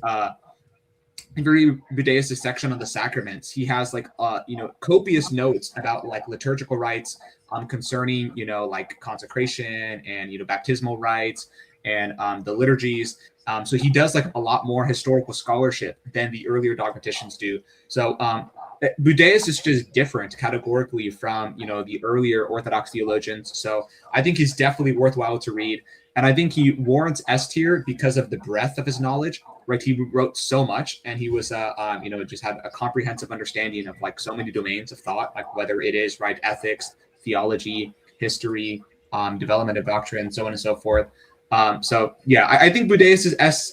I don't know if we can put him S plus tier. There's an argument to be made, but are we comfortable with S? I'm fine with Yeah. high S tier. Yeah. High S. And Okay. just going forward, I think the next three are just straight S pluses. Like what? Yeah. Yeah. Just Yeah. what's to say we have a whole video on him, but to summarize his thought, I mean, really important philosopher who influences philosophy thereafter in Germany. Writes massive works against Calixtus, writes a big systematic theology. His polemical works are huge, and then his Biblia Illustrata is massive. He covers basically every single possible topic, and he does so with such extensive knowledge that he is so worth reading. He'd be. And I'd like to say there's some that say things like it's Luther, Chemnitz, and Gerhard. After these three, there is no fourth. I say it's Calov. I say there is no fourth. 100%. Yeah. I think Calov, in my opinion, is the best Lutheran. He's not only authoritative for his time in the Colloquy of Thorns, but he engages with everybody. The best thing with Calov is that he's read on the Eastern Orthodox, the Papists, the Calvinists, the Socinians, the Arminians. He's even basically Paracelsians, like the crazy, basically what we call crazy New Agers. He engages with Balma, right? The Muslims too, the Jews, right? Right. Yes. The question when it comes to Calov is what didn't he do? It's like, do you want exegetical theology? Well, Calov wrote the Biblia Illustrata, which is literally a scholastic commentary on the entire Bible, including the Apocrypha. Do you want systematic theology? He has a 12-volume dogmatics, his Systema, which is just a copious amounts of citations, right? Robust scholastic theology. Do you want a treatment of the Lutheran symbols? He has his exegesis of the Augsburg Confession. Do you want polemical theology? He has so many disputations and treatises related to the theological controversies, whether it's the Calixtine controversy, whether it's Calvinism, whether it is the Papists. Do you want philosophy? He wrote an entire Scripta Philosophica, which is an independent body of philosophical works where he discusses general metaphysics, special metaphysics. He discusses method of disputation. He addresses nuology, Nostology. So Kalov just literally did it all. And I think the only criticism that you can make of Kalov, which we can briefly mention here, is his sharp polemicism. And he has been accused of being sectarian and being quick woke. To so I think that is the only argument to be made against Kalov would be his fierce spirit. I actually have one additional thing you can say. He does not, that I know of, he does not have any devotional works. Yeah, it's true. Yeah, but no, well, I would still put him. That doesn't. He was a pastor. But to be fair though, he did like devotional works. Oh, of course. Yeah. Like Like, I he think he liked read one of the early works by Spain or something like that. Actually, Something to also note is the amount of authority he had on later philosophers. So there's an article actually from like an Italian philosopher, and he mentioned that Kant and a lot of the German Enlightenment philosophers actually just plagiarized from Kalov. They're taking like ideas from him, and then they're adding it to their own views without even giving any credit. That's how much of like authority that Kalov is, and also arguably single-handedly destroyed Socinianism, right, and buried the syncretists. And Calvinism. Oh yeah, for sure. And I think because of, I think what makes Kalov so special too is that we have Lutheran theologians and we have Lutheran philosophers, but Kalov is one of the few philosopher theologians, right? I think Meisner is another one. Martini can kind of be put in that category. But what makes Kalov so great is that he is a philosopher theologian, right? He has a 12-volume dogmatics, and then he has an entire course of philosophy, and then he can basically apply that philosophical acumen and that understanding of first principles and metaphysics to the discipline of theology. And then with such polemical rigor, and then also his understanding of church history in the medievals, right? He is constantly quoting like obscure medieval authors. He has great citations from the church fathers. So he just had such an encyclopedic knowledge of everything, right? So it's like, I think Kalov is really a theologian of magnitude. And I think whether you love him or hate him because of his, polemicism and because of his, kind of fierce spirit, I think you just can't deny his aura, right? His grandeur. It's like, yes, almost sheerly out of respect. Yes. I'll mention two things here. One thing, in terms of like his Biblia Illustrata, because I was reading a little bit about it. Like he's actually like trying to engage with like more like sort of like modern like critical textual guys like Crocius basically, and like he's talking about so what is the critical text, and here's these different text types, so you can see some of the like basic like lower criticism you kind of see in here, which I thought is really fascinating, and like he actually comments on like the entire Bible. But the second thing I want to mention that's a little more, it's related to philosophy, but it's actually kind of broader in terms of like disciplines and methodology. Unironically, if you read Calvin methodology, you realize everyone else either kind of like just doesn't know about it and just kind of unconsciously follows it, or they like they're actually conscious about methodology and they want to like do their own thing like Hegel does. So for example, if you read Calvin methodology, you realize like diverse figures like let's say Heidegger or Kant, or even like not even in philosophy, let's say like Walton, for example. Like Walton, like the biblical like Old Testament guy, right? Kind of Walton, who's like this evangelical. When they talk about method, you realize, oh no, this is like Calv talks about this, and they don't realize it. It's like unironically, in terms of like the disciplines themselves, not just philosophy, he actually influences all of that. It's crazy, man. In Western culture. He reads every book. Like everybody. He's very well versed in his opponents too. Like he engages with the Wallenberg brothers. He's engaging with the hypothetical universalists like Davenant, Amarad, right? He's engaging with like everybody from all sides, and whether you say like he misquotes them and whatnot, he you can tell that just the sheer immensity of his reading, it really does show in his works. Right. He's like the most autistic Lutheran ever. So true. He is the first Discord autist, right? That's so I think So true. S tier, S plus tier.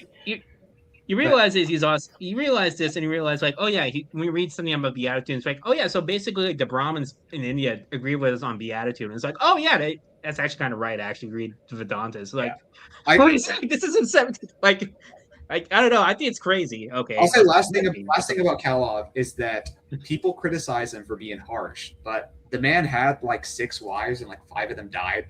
So it's like something like that. So it's like he is a war-torn man, lived through like political turmoil, tons of death. So it's like, yes, he is a man of ferocity, but right. I think that we can give him some grace. But I think we got to keep going. So yep. Imagine what it would be like to be married to Kalov. That's crazy. Yeah, it's just like an imminent death threat. Yeah, yeah. So next we have Gerhard. Yeah. We have plus Johann Gerhard, the arch-theologian of the Lutheran Church. I mean, what is there to say about Gerhard? He's my favorite theologian. Yeah, he's the best. It is said of him that when he died, what is it? They lost the entire academy. Yeah. Gerhard is just arguably the greatest. I mean, he really, there is an argument to be made that like in terms of and we'll get to this a little bit. It's funny that we have Gerhard and Luther back to back because this is really like an interesting conversation. Obviously, I think Luther is the greatest Lutheran theologian in terms of like, his historical context and his contribution to the Reformation and his heroism and his courage and his kind of pastoral consolation and his understanding of the gospel.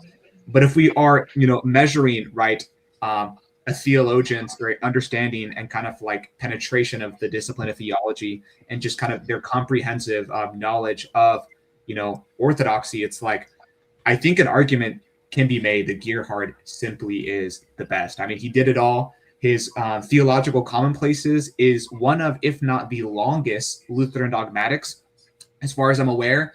He wrote his Confessio Catholica, which is a massive volume of historical theology, which really pioneered the discipline of patrology, where he proves the Catholicity of the Lutheran Reformation.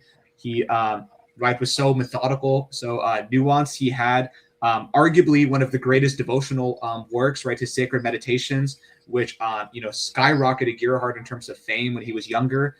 He dealt with health challenges throughout his life.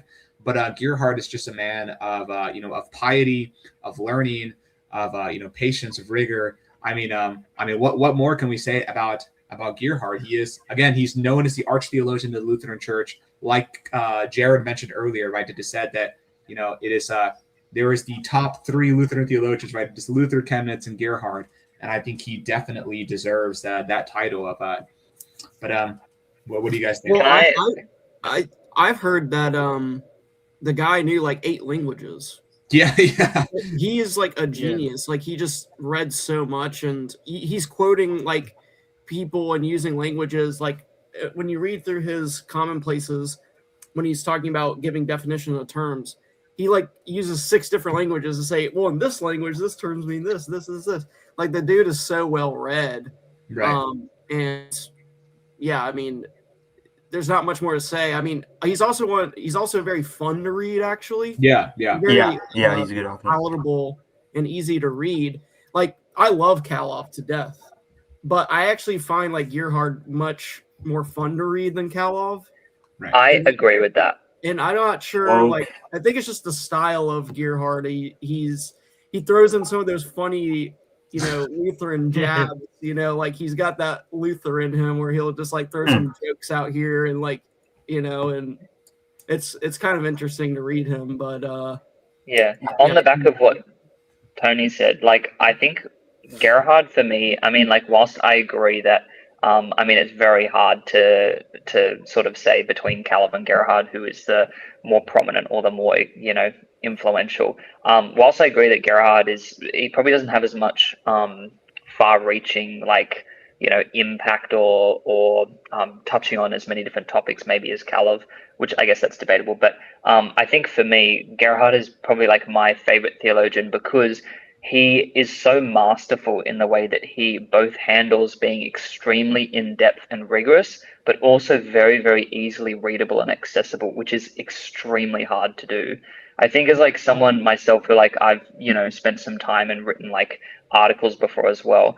I have a lot of respect for people like Gerhard who can write things that are so well versed and so extensive and in depth, but also very easily readable and accessible, because that's an extremely difficult skill to do, and it's something that like you very rarely find in some of the very well and advanced scholastic theologians. And I think that's for that reason like Gerhard is one of those people where whether or not you're like very well advanced in scholastic theology or you're like more getting into it and like dipping your toes in it, he's somebody that you can like read and you can engage with like thoroughly, regardless of your like particular depth in scholastic theology. And like for that reason I think that he's somebody that I would recommend even to people who like are not super well versed in like philosophy and scholastic theology, whereas like Calov I would recommend, but probably a little bit more down the line. He wouldn't be one of the first authors to someone like new to Lutheranism and theology that I would recommend.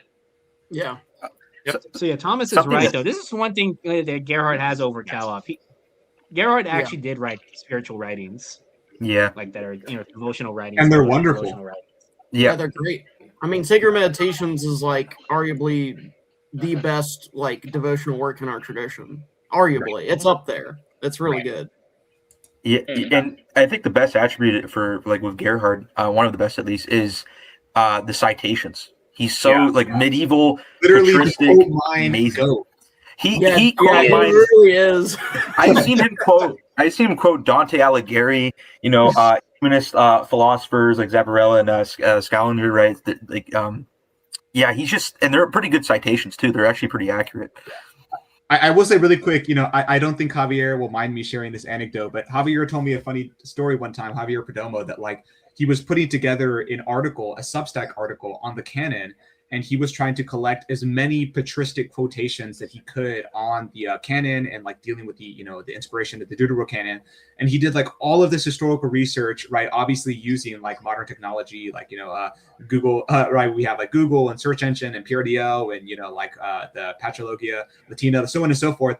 And then Javier told me that like, after he did all of this research, like he went through Gerhard and he was like, literally like 90% of the quotations that I put together were just like here in Gerhard to begin with. And Gerhard did this like without the, the benefit of like modern technology to like search for all of these. And it's just like his scholarship, I think it's incredible. But I think that kind of sums up Gerhard. He also refutes Bellarmine extremely well. So he's like fantastic resource in dealing with Bellarmine. He has an encyclopedic knowledge of that dude. Like, That's right. Like on literally every topic, he's just like, "Oh, this is what Bellarmine says about this." Like on everything. Gerhard, maybe, number one Bellarmine up. So, him and Scherzer. Right. Yeah. So okay. true. Next is, I mean, I don't think we have to say anything about Luther. It's just obvious S plus. Like, Yes. What am I? Like, what do we have to best say? work ever is Bondage of the Will. Father Luther. Clearly true. Bondage of the Will is great, everybody. Okay. So, I mean, that, we can just move on. That's the only work he ever wrote, so we can move on after that. I don't know how many other people, like if there's like how many people wrote how many works in their lifetime. Luther has to be in the top 10. That dude never stopped writing. Yeah. No, Luther, I mean, what can we say about Luther? I mean, I think it's easy for us, like 500 years later, to take the Reformation for granted.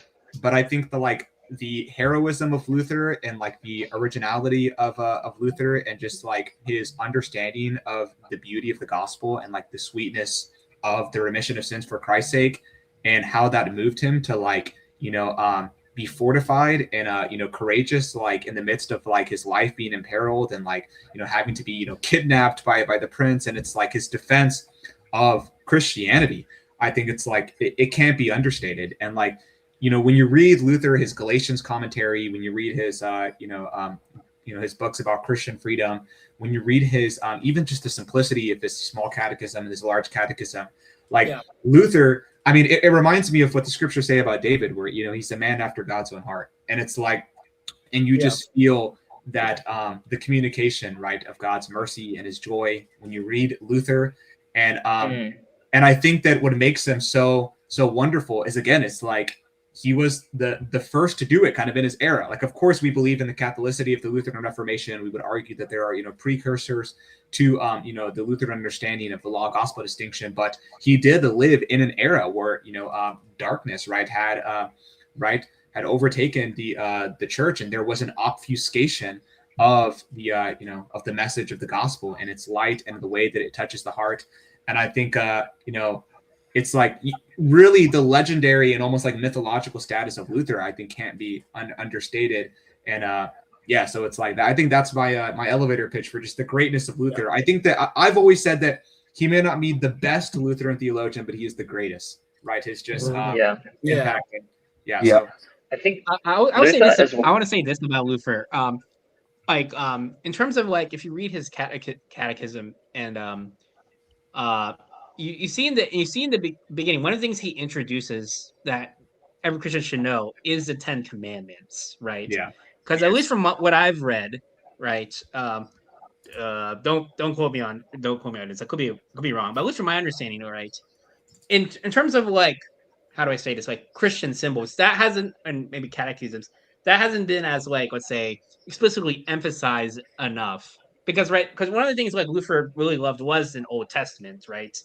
Yeah. If he was alive today, I think Cooper said this, like he would have been an Old Testament scholar, Old Testament theologian. He was in his day. He was an Old Testament lecturer.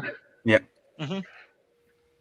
Yeah. No, so that's kind of one thing I wanted to emphasize, that like he got, he wanted to give the whole, Word of God to the Bible, not just the New Testament, but also the Old Testament as well, basically. Yeah. Another good thing about Luther is that he's just hilarious. What were you going to say, Tony? Really fun to read. And I think Luther's exposition on the commandments is like just one of the greatest explanations I've ever seen of the commandments ever. I mean, they're so faithful, and he sums up the entire Christian life in such a precise way and such a simple way for everyone. He's really a theologian for the people. That's what I could say in comparison to him and some of the other guys who I love. Like, I would agree. I think what you said, Samuel, hit the nail on the head. He might not be the best theologian, but he's the greatest. And that, his heart was for the people. His heart was for those who he was, like you say, we were living in a time of darkness where like normal people didn't really understand or grasp these super high, theological distinctions. And Luther brings all that stuff into a very palatable, easy to understand way for Christians. So, I mean, the Small Catechism arguably is one of the greatest works ever written. So. Yeah, I agree. I think Luther as well has been so influential, like for me in my personal spiritual life too. Like, because I find a great affinity with Luther in that, like, before coming to the Lutheran tradition, scrupulosity was something that like actually was a real big hurdle for me that I genuinely struggled with so much. And like through like reading a lot of Luther, it actually, he directed me so much to the gospel and to the freedom and the confidence and surety that we can place in Christ, that like since then, that has been like many times over, more than I can count, the cure to my like personal despair that I've faced like when I have fallen in sin. So like that can't be overstated, the effect that Luther has had on my spiritual life and my like confidence and surety in my relationship with Christ. So yeah, absolutely. I mean, last thing I'll say, because I know we got to get going on, Luther has an interesting advancement. I don't know if he's the first one to come up with this, but he really emphasizes the importance of a theologian to also, he talks about experienced theology, where you actually experience the Word of God in a real way. Like, he doesn't think you can even really interpret the scriptures correctly until you like experience like actual contrition and what it's like to be broken by the law and what it's like to be comforted by the gospel. Because I will say that for myself, like when you go back and read like the Psalms or Lamentations, you're able to actually really understand it for what it really is when you actually experience what those saints experienced, in your own life. Like you experience turmoil and suffering and the feeling like God is far from you, and you're broken down by your sins and your inadequacies, and that actually allows you to help you do theology better and allows you to see just how beautiful the gospel is. And yeah, I think he was a great contribution in that way too. Yeah. So S undoubtedly S plus tier. I know we've reached now an hour and a half. Do we want to like try to get through kind of Quenched maybe through Jacob Martini and then kind of see where we're at from there? Like just Yeah. Okay, so I guess we'll try to go a little bit quickly. Okay, next we have Johann Andreas Quenched, right? The bookkeeper of Lutheran Orthodoxy. He wrote his Theologica Didactica Polemica. I think he is almost the archetype of 17th century Lutheran Orthodoxy. I mean, how do we feel about Quenched? What are our thoughts about it? I think S or A tier. I think S+. I think S. I would say A. S. So there's no way you said A. The reason I say S, so Quenched is not known for being, and this is like both a good thing and a bad thing, but he's not known for being particularly original. So his main work, the Systema Didactica Polemica, what's so good about it is it's kind of like Hollatz in the sense it's a catalog of so many other thoughts. Now I think it's less readable than Hollatz is just in the term of it's like so advanced scholastic. But what makes it so good is the fact that he touches on all of these different issues. He does it in honestly my favorite method of theology, of the Didactica Polemica method. And he does so very well. Now, the things that hold him back for me is I think for one, he doesn't have any as far as I know, we don't have any advanced philosophical works like we do with Calvin. We don't have any advanced or really solid devotional works like we do with a Gerhard or obviously Luther. And then also, I think he is not since he's doing things in a very, very summarized way. He's not doing as much in terms of actually exegeting text much in his writings and working. He doesn't do as much with explaining fathers and why. Yeah, I don't think he does as much patrology as Gerhard and Calvin. No. Yeah, that's true. I have him S for the same reason that I have Hollatz up there. Yeah. Because I think he's a great summarizer of previous thinkers. He's phenomenal. He's honestly a top 3 of my favorite theologians, but I'm not going to say he's one of the best in the sense that he's not. Yeah, fair. I think he's very clear too. He's easy to understand, very well organized, and that's my favorite part of Quenched. That's true. Yeah, and I think his kind of appellation as the bookkeeper of Lutheran Orthodoxy is very apt. He's similar to Hollatz in that regard, where he is just a touchstone of Lutheran Orthodoxy. He does have just a classic dogmatics. And I think, arguably, I would probably regard him higher if we just had the whole thing translated. I think, I'm more sympathetic to Hollatz because we have his dogmatics translated in English and we have a beautiful translation of that, and I can read it more. But, I think Quenched is similar. It's just longer. It's like Hollatz, plus a DLC. That's kind of what, Quenched reminds me of.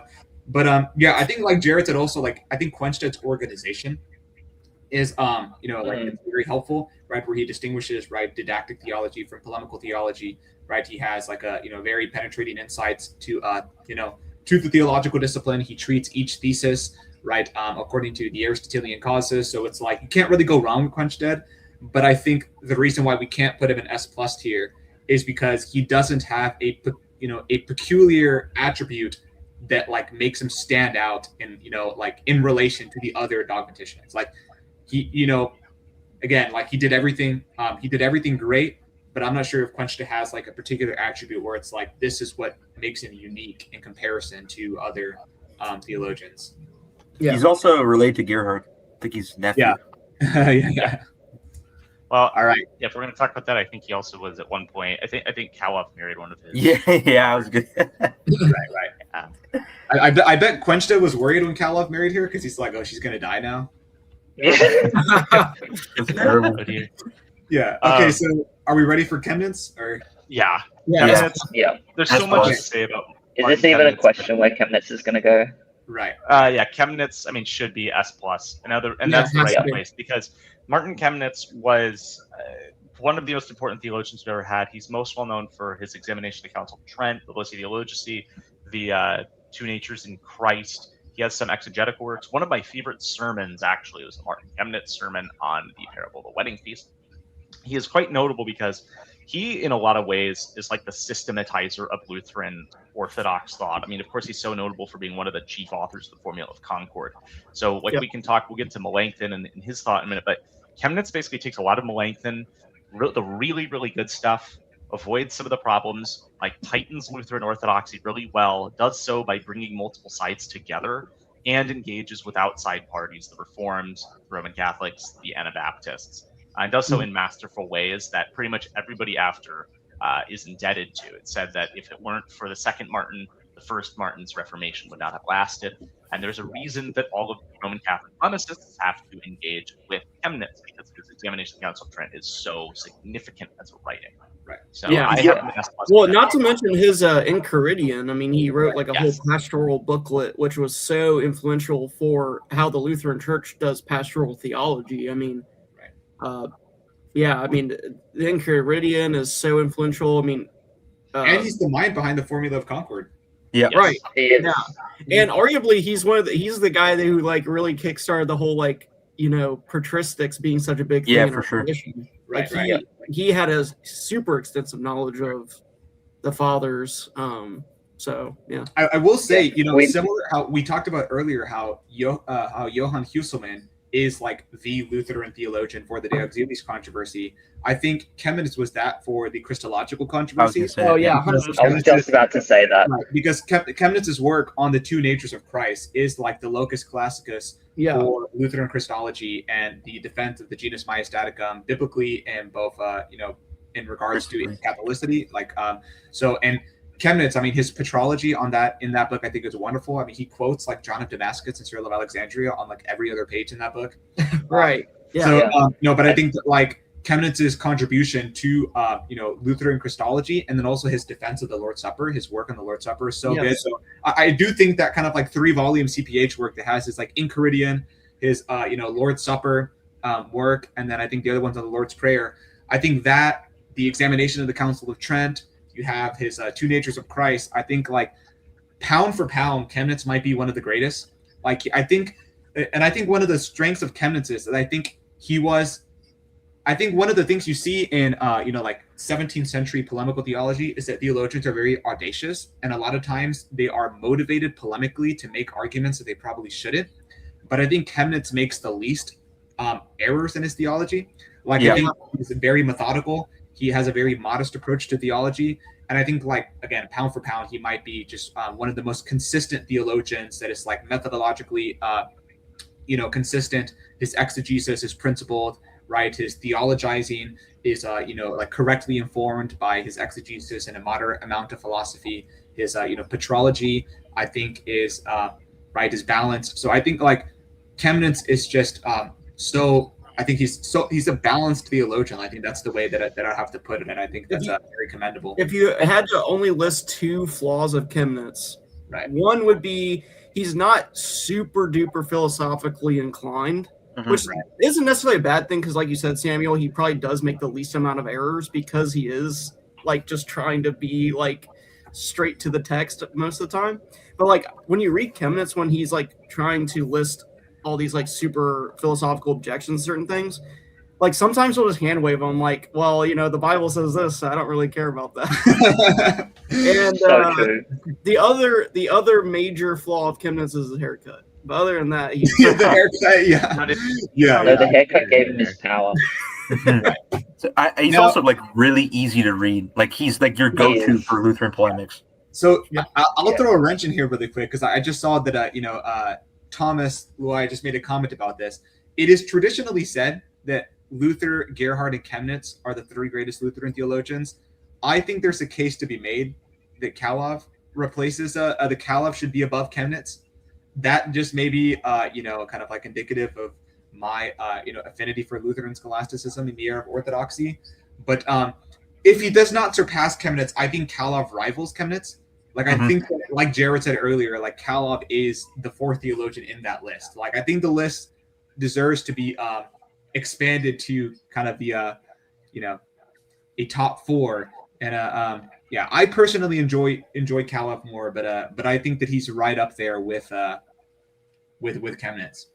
He's up there, but I don't know if I would say that he could like rival standing on the same ground or like replacing Chemnitz, only because of the role that like Chemnitz played in actually like unifying, and that the Holy Spirit used him to hold together the Lutheran Church. That's Like right. without him, because he was like one of the main people in writing the Form of Concord and like holding together the Lutheran Church from collapsing after Well, Luther's Yeah, death. I think Caleb might have written the formula of discord if he was in Canada. Average Christian Europe.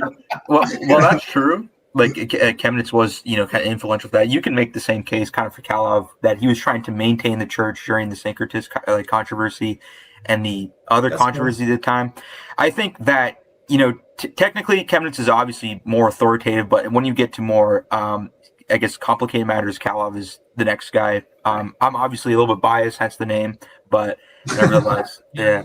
Yeah, I would say this. I'm okay with saying like Gerhard and Chemnitz, like overall, like even today, are probably more like influential in the Lutheran Church. But I would say like Calv is like sort of like Lutheran, and like he's not just in the Lutheran Church, but like outside the Lutheran Church. But I guess in Calv's case, it's more like people don't know about it really. Right. Yeah. Okay. That's Are we in the ready for world in Philip general. Melanchthon? Yeah, let's go Yeah. to Melanchthon. Okay, S guys. plus. There's so much I to think this say might be the about- controversial one. How do we feel Yeah, I about? think so. It probably will be. Oh man, I want to say S or like S plus. I don't know. I would Yeah, say S or top S of plus. S. Let me just say, Variata. Melanchthon is the backbone of Lutheran intellectualism. Like I was going to say that everyone's standing on the shoulders of Chemnitz. Really, everyone's standing on the shoulders of Melanchthon. Right. Yes. Yeah. Now, Well, to be fair, though, to this when it to comes to this day. philosophy, Oh, go ahead. Sorry. I was just Go saying, when it comes to philosophy, that's debatable because his system is very much questions metaphysics and wants to have more like dialectic. So there's a reason that the Philip Aramis school develops. And so some people would disagree on the philosophy side, but for what's actually valuable here, yes, we're all standing on the shoulders of Melanchthon. Yeah. Right. I mean, to this day, I think the Apology of the Augsburg Confession is still my favorite Lutheran work of all time. I So- agree. It's like one of the best that there is. Yeah. So, I mean, because of that, I want to put Melanchthon in S plus, but being unbiased here, he shouldn't be an S plus because he just has too much baggage. Right. Yeah. right. Yeah. It's Alright, such a alright. Melanchthon is such a conflicting character. He's like, it's difficult to know what to think about him because it's like the same man who literally wrote the Augsburg Confession, the Apology of the Augsburg Confession, the 1521 Loci, which Luther said should be canonized, Right. the Romans commentary. Like these are literal gems of the Lutheran tradition. Yes. Like the Augsburg Confession is the crown jewel of Lutheranism, and it's And then like, he writes the Variata. yeah. That is like Oh, then he writes the Variata. We'll talk about that. Bro, we're still Like- dealing with the fallout of that today. It's been like 500 years, and the reform is So still it's like, referring man, to that. you know, and really, you know, kind of like we talked about Luther, you know, we gave Luther a lot of credit about, you know, being the originator of the Reformation and how like the Reformation wouldn't exist without him. But I think that's equally as true for Melanchthon. Like Melanchthon, historically, right, was like him and Luther, right, were the mind of the Reformation. And I think, you know, obviously without Melanchthon, I think that Luther wouldn't be the man that he is remembered to be today. And, you know, his way that he kind of distilled the Lutheran theology into this like principled, you know, presentation of, you know, the commonplaces, I think it's right. It's like it's indispensable. Like Melanchthon, and like Tony said, his apology is such a masterful work of Christian theology. But so I think that like, how do you guys feel about top of S? But we can't put him in S plus. I like top of S. I think can make that concession. Yeah, I I agree. would say too that like regardless of what you guys say to him, he's a genius. He was very like well versed in like Latin, Greek, etc. He was actually probably one of the best. I think the CPH translation says that he was just one of the best in languages at this time, and he was you know getting into this at a very young age. And he's also very simple to read. He's very organized. His loci is kind of like the standard, you know, I guess the systematic, you know, understanding that the Lutherans are going to try to use later on. Everyone's just going to work off of Melanchthon. Yeah. Very true. Okay. The next theologian we have is Konrad Dannhauer. So, S tier. you big S tier? I think so.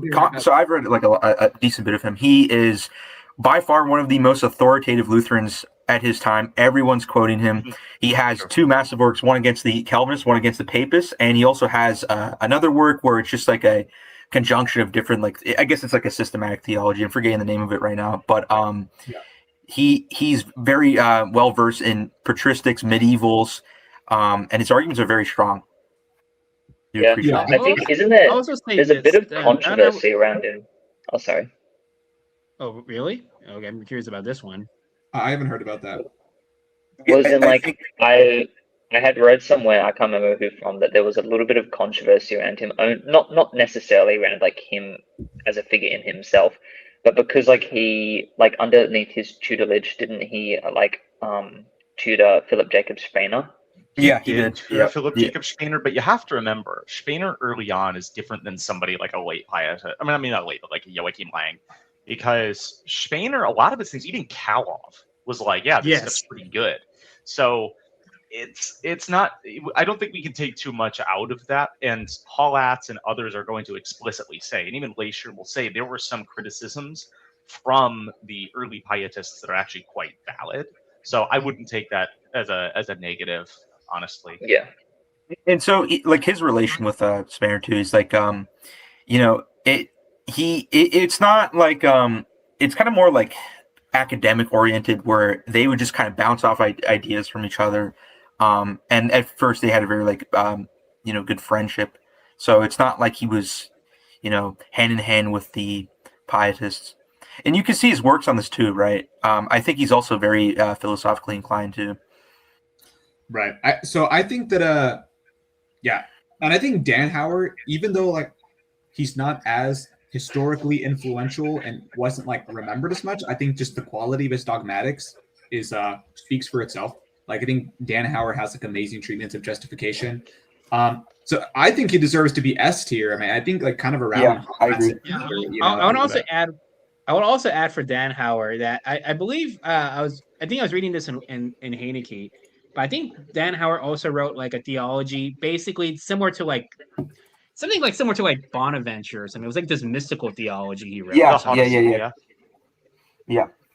He also wrote an influential work against the Calvinists. The last thing I'll say about Danhauer that I think it's really funny is that he named his dogmatics the Hodosophia, which in Greek means the way of wisdom, right? Sophia, wisdom, hodos is path or way. So his dogmatics textbook is the way of wisdom, the Hodosophia. And then he wrote an anti-Calvinist work, and he called it the Hodomoria, which means the way of folly or the way of foolishness. That's why I love it. So that's the name of the work, yeah. This is so true, guys. The and the Hodomoria, where we get the word moron from, Moria. So it's like, I think that was cheeky. So, okay. Are we ready for Posewitz? Yep. Yeah. Okay. I think Posewitz, I can speak a little bit about Posewitz in particular. I think Posewitz is like a hidden gem of the Lutheran tradition. It's incredible how like he's just not referenced in most Lutheran histories. He's not talked about in Preuss. He is not mentioned in a lot of the secondary scholarship. There's a couple of references to him in some articles and some journal, writings from like Benjamin Mays and things like that. But Posewitz is a later Helmstedt Lutheran scholastic who, again, is one of our, philosopher theologians, and he is just awesome, right? His scholastic theology is great. His philosophical theological tractate is great, and Posewitz is one of the first Lutheran theologians that consciously embraces the label of scholasticism. Like he calls himself a scholastic theologian. And he just addresses Lutheran theological theses and Lutheran, theological controversies through the lens of like an informed scholasticism. And he engages with the scholastic tradition of the Papists and of the Reformed extensively. So he has just like a comprehensive understanding of Aquinas and of Suarez and of, like the Reformed philosophers, of Scotus. And like when I read the way he treats certain questions, it's like, how has nobody talked about this guy? Like I love Posewitz. He, I think, resolves like certain theological, issues or questions in a very satisfying way. And it's like, I think more people need to read Posewitz, and we do have some works translated for him in the drive. So definitely check that out. It's like, it's difficult to speak to him because like nobody knows about him, but I think he's awesome. There are multiple challenges with Posewitz. Number one is the fact that he does not have devotional works, as mentioned. He does not have too many works in general. So you look at a lot of these guys, and you're like, oh, Gerhard, there's like on the PRDL, there's like hundreds of works. Some of those are disputations held under him. Postwitz has very few, even when looking at the actual like various libraries. He doesn't have many, and some of them are longer. The challenge otherwise, though, as well, and this is one that I am not going to say like with great depth. I can't say with great depth how, but he definitely has some syncretistic influences. So for one, and this does not automatically mean someone is a syncretist, but you find this among syncretists. He is, when it comes to the question of the soul, he is a creationist, and he's quite critical of the traditionist position. He is obviously just him being at Helmstedt and so on, but I'm not seeing stuff in him where he's like at the level of Calixtus. Like he's not at that level. So I think that that's based on secondary sources. I've not encountered anything really strictly yet that's like, this is clear syncretism, but I do think we need to keep that in mind. I will also be right back. Yeah. I trust you guys on rating him. Okay. I actually have a quick question. Yeah. In terms of for Postwitz, for scholastic theology, how often does he cite scripture? I'd say frequently, yeah. Yeah. I mean, again, like the work is titled Scholastic Theology, so it's like I don't think we can criticize it for not being like a work of exegetical theology because the project is intentionally scholastic. But I think for what he's trying to accomplish, I think that Postwitz is great. Similar to Bayer, and he didn't write a lot, and I think that's the only reason why we can't rate him higher. But how do we feel about is Postwitz S tier? I'd say S tier. A good thing about him too is that he engages with the Wallenberg brothers. And he also, I'm pretty sure he influenced Baxter, right? Well, I guess the reason why I was asking this, right, is because I know like Killian also wrote like on theology, but it was supposed to be like basically he's addressing theological topics, but like philosophically, he has like a work on this. So I was just wondering if Postwitz was kind of doing the same thing on like scholastic theology here, right? They're not really like citing scripture. They're just saying, oh yeah, this is consistent with reason for so and so reason, right? Yeah. And like, oh yeah, I can just dismantle this objection this way. Yeah, that's what I was asking. Right. I think in conclusion, Postwitz is difficult to rank because he has virtually zero influence. Right, he's hardly mentioned in the history, so it's like it almost feels wrong to put him alongside people like Hutter and Hollatz. But just what we have from him, I think it's so good. Like, Postwitz is like the definition of quality over quantity. So like me personally, I'm biased towards him. I would rank him S tier, kind of around. Do you think he should go above like Musaeus though? I feel like 8 tier. That's a good point. That's the thing. Like, I would say that if our tier list is on like not just the best theologians, but like in part of the ranking as well, is in terms of their influence and like how they have influenced the tradition as a whole. I think because on that basis, because of the fact that Postwitz is really good as an individual theologian, but he is nowhere near as extensive in his impact and reach as someone like Musaeus. So I would not place him higher than Musaeus. I think it would be wrong to put him. And he's a bit of like a syncretist. I mean, if that really adds That's what the secondary scholarship says, but I personally he calls even Calixtus blessed in his work on scholastic theology. Sure, yeah, but okay. I've never personally read something from Postwitz that I find problematic, but I think you're right. I think simply because he's so unknown and didn't write a lot, I think it would be wrong to put him in S tier. But I think, how do we feel placing him? I'd say high A. Yeah, high A is fine. Yeah, that's fine. I agree. Before or after Bayer? I'd say he has more works than Bayer. So I'd say in front of Bayer because I think personally, in terms of like what we have from him as an individual theologian, he is a bit more original. He writes a bit more because Bayer is great, but Bayer is a bit more of a systematizer of Musaeus. Right. Yeah. Okay. Our next theologian then is, who do we have here? We have Jacob Martini. So Jacob Martini. What school is he from? Saul, do you remember? I think he's from Wittenberg. Yeah. Okay. So Jacob Martini, he is a Wittenberg theologian, and like Kalov, he is a philosopher theologian. So Jacob Martini is actually more known for his shopping for your next car. What about third row seats? I'm getting an ad here. There's an ad. Okay. Anyways, Jacob Martini was even, unlike Kalov, though, he was a philosopher theologian, but I would argue more of a philosopher than theologian, whereas for Kalov, it was the other way around. because Yep. Jacob Martini's contribution to the Lutheran tradition is that I think he is one of the greatest Lutheran philosophers, right? He has his, his metaphysical exercises, his metaphysical disputations, his, metaphysical partition, and he has just like such a, penetrating insight of the philosophical tradition. He has such a rigorous understanding of philosophy and the way that he can just, deduce, philosophical conclusions from first principles and then apply them to the science of theology. I think that, Martini is really excellent in that front. I haven't read much of his theological works. I think his greatest theological contribution is his defense of the Communicatio Idiomatum. Like it's And I think Peckerman. Yeah. his defense of Peckerman, Lutheran yeah. Christology, from a philosophical perspective, is an amazing contribution to the Lutheran tradition. So, what do you guys think about Martini? I think that Martini is definitely one of the best Lutheran philosophers. He's also like one of the most polemical against the Calvinists, and I do enjoy his work on. That's why I love him. Yeah, so true. And his work on quantity was actually pretty good too. I enjoyed that. Right. I haven't read much of them, so I can't really weigh too much in. So I'll trust Jared, you guys' any judgment. thoughts then? On Jacob Martini. Yeah, Jacob Martini. I have not read too much from him yet. I will say that what I have read from him has been, when he writes, he's pretty clear, especially on philosophy. Right. He's one of the figures I want to get into soon. So just for people, anybody who's curious, the way I'm doing things right now, I'm reading a ton of secondary sources to prep for some stuff. But when I'm reading primary sources, I'm still working with like Henning Arnesius right now, who is pretty early. I think he's going to be after I go through a lot of Balthasar Meisner. So I'm going to get to Jacob Martini at some point, but right now I haven't touched much of his work. But what I have read is clear. I will say that I think my final comment about Martini is that if this list was about the greatest Lutheran philosophers, he would be S+ tier.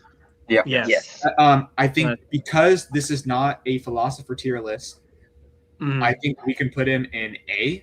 Do you think that's fair? Maybe top of B. I don't know. I still think he's I a would great say theologian, A. specifically because of his defense of Lutheran Christology. So That's right. Yeah, A works. A works for me. But how do we feel about it? I'd say A. Yeah.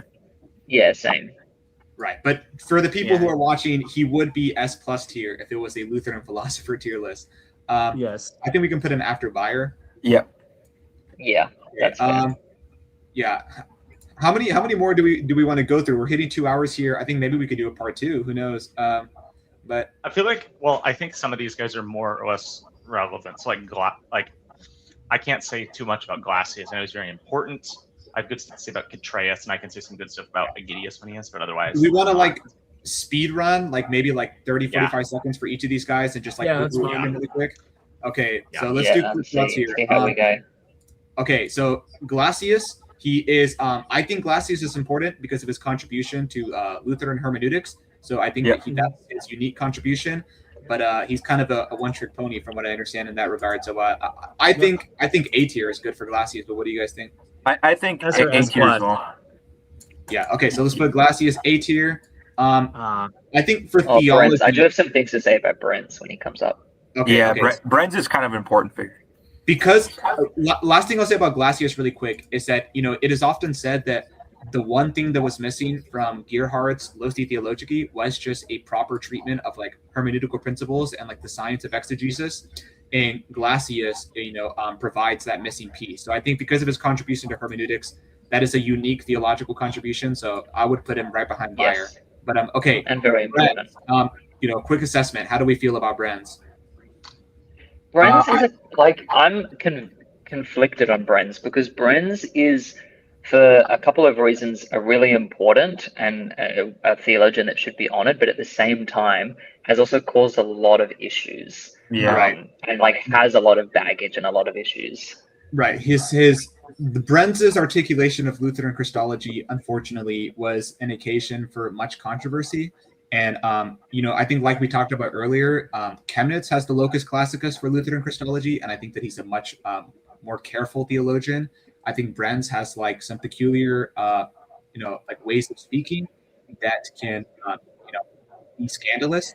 So I do wish that Brentz moderated his his description of Lutheran Christology, but but yeah, so how do we feel about Brent's? How does that affect his overall, legacy and reputation as a Lutheran theologian? Well, I think Brenz is like not only like really authoritative, but he has like a lot of good works. But I mean, I guess this controversy was a little bit, definitely did take away from his, his credit. But nevertheless, he also argues that one could affirm communion one kind, at least not normatively. But I haven't really seen too much Lutherans even concede to that point. But Brenz he makes a lot of concessions that are, obscure to the Lutheran tradition. It's not even just that, but from everything else I've read from Brenz, like his work on Romans, it was a really good work. He quotes Bernard left and right. I like that work, so I'd say he's like A tier. Yeah, I'd say I think he should go into B because Like of top all. of B. Yeah, because of his Middle Christology. Yeah. between. Yeah, because I would say Brenz is important, and like he did play an important role with like Westphal in his debates with the Reformed and with Beza on the Eucharist. Right. So like that's a noteworthy contribution that he made. But I do agree that because of his Christology, like as someone who's been involved in debates and disputes with Reformed, like copious amounts on Christology, unfortunately Brenz's position has kind of been a little bit of like a black stain upon Lutheranism, like especially in the eyes of many of the Reformed, and like many of their writers kind of attribute all Lutherans as holding the Brenzian position. So like for example, like Turretin will like write extensively against us and like attribute Brenz's position to like pretty much all of us, as will what's his name? Vermigli in his work as well, writing against it, is primarily attacking Brenz and kind of, brands all Lutherans kind of under that umbrella. Yeah. I'm Okay. fine with this. Since we're speed running, I think we should get to Brockman here. I don't think a lot of people know about Brockman. What's his first name again? Remind me. Casper. Casper. Jasper. So Casper Brockman. He's one of the few Danish theologians. Yeah, he's the best Danish Lutheran theologian. theologian. One of the best Danish theologians. I think him and arguably Calv are like the only non-Germans in here, because you can make a case Calv was Polish, but everyone else is German. Yeah. Do we not? That's funny. So we can make a case. That I'm not an expert. I can't really speak too Is much it about not Brockman. sure? I wish we had. I can't say. Well, like I would say, like his dogmatics is very influential in Scandinavia, basically. Right. So basically, like, so when like I think it's Gerhard says something like, the Scandinavian churches, or like he's responding to someone saying the Scandinavian churches don't hold to all of the Book of Concord, right?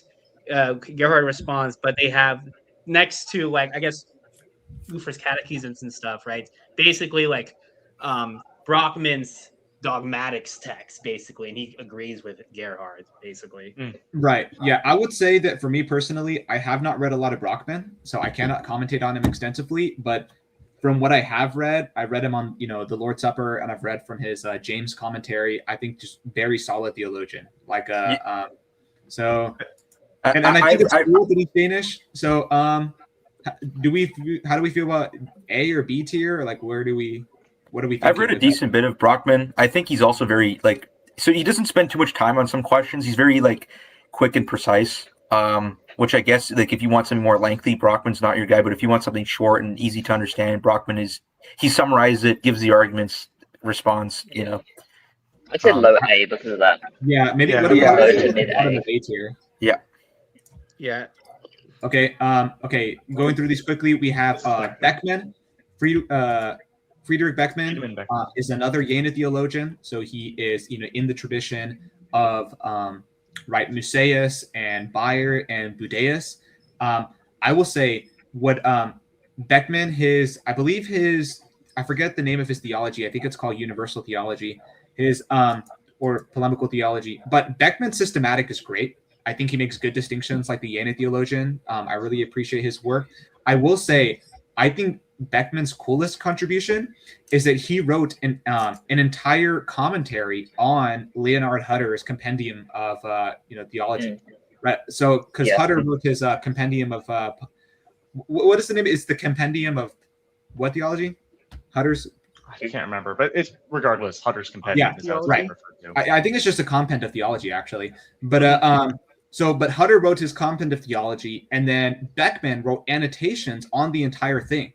So I think it's really cool because you can read Hutter's compend as an introduction to Lutheran theology, and then you can read Beckman's annotations, and then he basically provides like scholastic insights and scholastic analyses to Hutter's compend. And I think that he usually has like good analyses, good takes. So I think a solid theologian overall, not very influential. So I think he would be another A-tier theologian. I would put him above Brockman. What do you guys think? Yeah, I'd put him above Brockman I too. put him. Yeah, I did so too. Yeah. Should we put him He above? has his writings are a bit more expensive than I Brockman's. think that's reasonable. Right about maybe past. I'd say past Martini though. Yeah, I think past Martini actually. Yeah. Oh my gosh, there we go. Okay. Yeah. Catreus, I would Catreus. basically put. I'd put below Musaeus in A. So Catreus is one of the authors of the Formula of Concord, quite a notable theologian in his own day, and one of those early. I mean, he's Lutheran Orthodox. He's not like early in the sense of Luther, but he is early relative to a bunch of others. Of course, I highly like the work that, in my mind, is so freaking good. Is his on rightly beginning the study of theology. Literally every single thing he says in there is just incredible. Like, if there's somebody that's like, this is how you study theology, it's that book. Just follow what he says. It's Shopping great. for your next car? Yeah. So Yeah. that's just me. I I'd say that because I he's would thoroughly actually- Orthodox, co-author, so on. Yeah, I would actually advocate because he's a co-author. I would say that all the co-authors, because if we're talking about the influence on Lutheranism, should all be S tier. I can work with that. And Catreus has a lot of good stuff. I think he has some commentaries. Yeah, Bible commentaries are good. I don't know. I might have to play devil's advocate here. I mean, yes, he is a co-author of the Formula of Concord, and I think that's kind of like a right place, right time situation. So obviously, he's in proximity to like the founding of Lutheranism. But I Shopping for your next car? keep on getting ads. What about third row seat? You got to hit that, and then there'll be Just say an an ad at some ad, point. Yeah, but I don't think he's as influential to the formula as like a Chemnitz or as an Andrea. So I think that I think A tier. I enjoy his commentaries. His commentaries I really appreciate, but I have a hard time putting Contreras next to somebody like Melanchthon and Hallatz and Quenchstead. I'm gonna play devil's advocate too, and I kind of agree with Samuel because I mean, Shopping I like for your next Contreras, car? but everything I've read from him, it doesn't like wow me. I guess like I feel like everything that other than the introduction to theology, but everything else that he did, I feel like other theologians just did it better. Right. Yeah, right. that's fair. I can work with I him guess that's remaining true. in A. But, I would say below Musaeus. I just think that, I mean, this is just me personally, but in my opinion, because of his influence on Lutheranism, because of his role in the Formula of Concord and the Book of Concord, and just how important those documents are to the unity and survival of the Lutheran Church, I couldn't see him being below S. I understand that. Yeah, my only counterpoint is that, I would agree with you if the Formula of Concord was written by Catreus, right? But it's kind of like this joint document that's written by a multitude of theologians, and he's not the lead theologian in that project. So it's like he's part of it, and I think because of its proximity and involvement with the Formula of Concord, he does get points for that.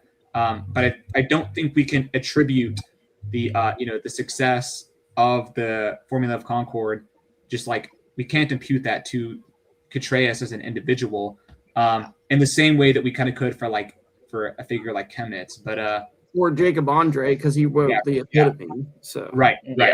So yeah, but I will say, interesting that Catreus is arguably one of the earliest Lutheran theologians that affirms intuitive fidei.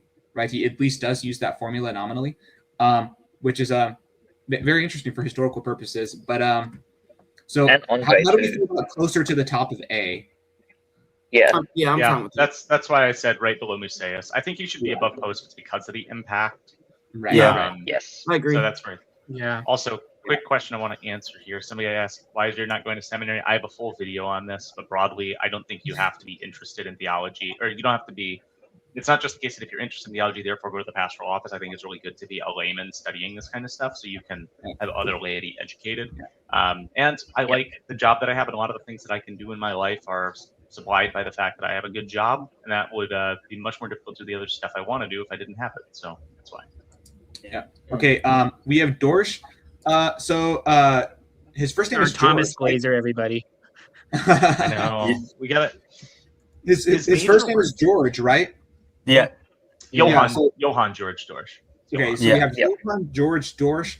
For those of you who don't know George Dorsch is a Lutheran scholastic theologian who what makes him peculiar or interesting is that he wrote a book basically defending the thesis that Thomas was a confessor of the Augsburg Confession, like materially so he basically takes passages from Thomas and argues that like Thomas is in support of a lot of Lutheran theses that were controversial during the Reformation. So he's one of the few Lutheran Thomists who tries to present an account for like a basically a Luthero-Thomism, which is I mean, the success of that project can be questioned. I haven't read it extensively, but it is like just very fascinating in the history of Lutheran theology.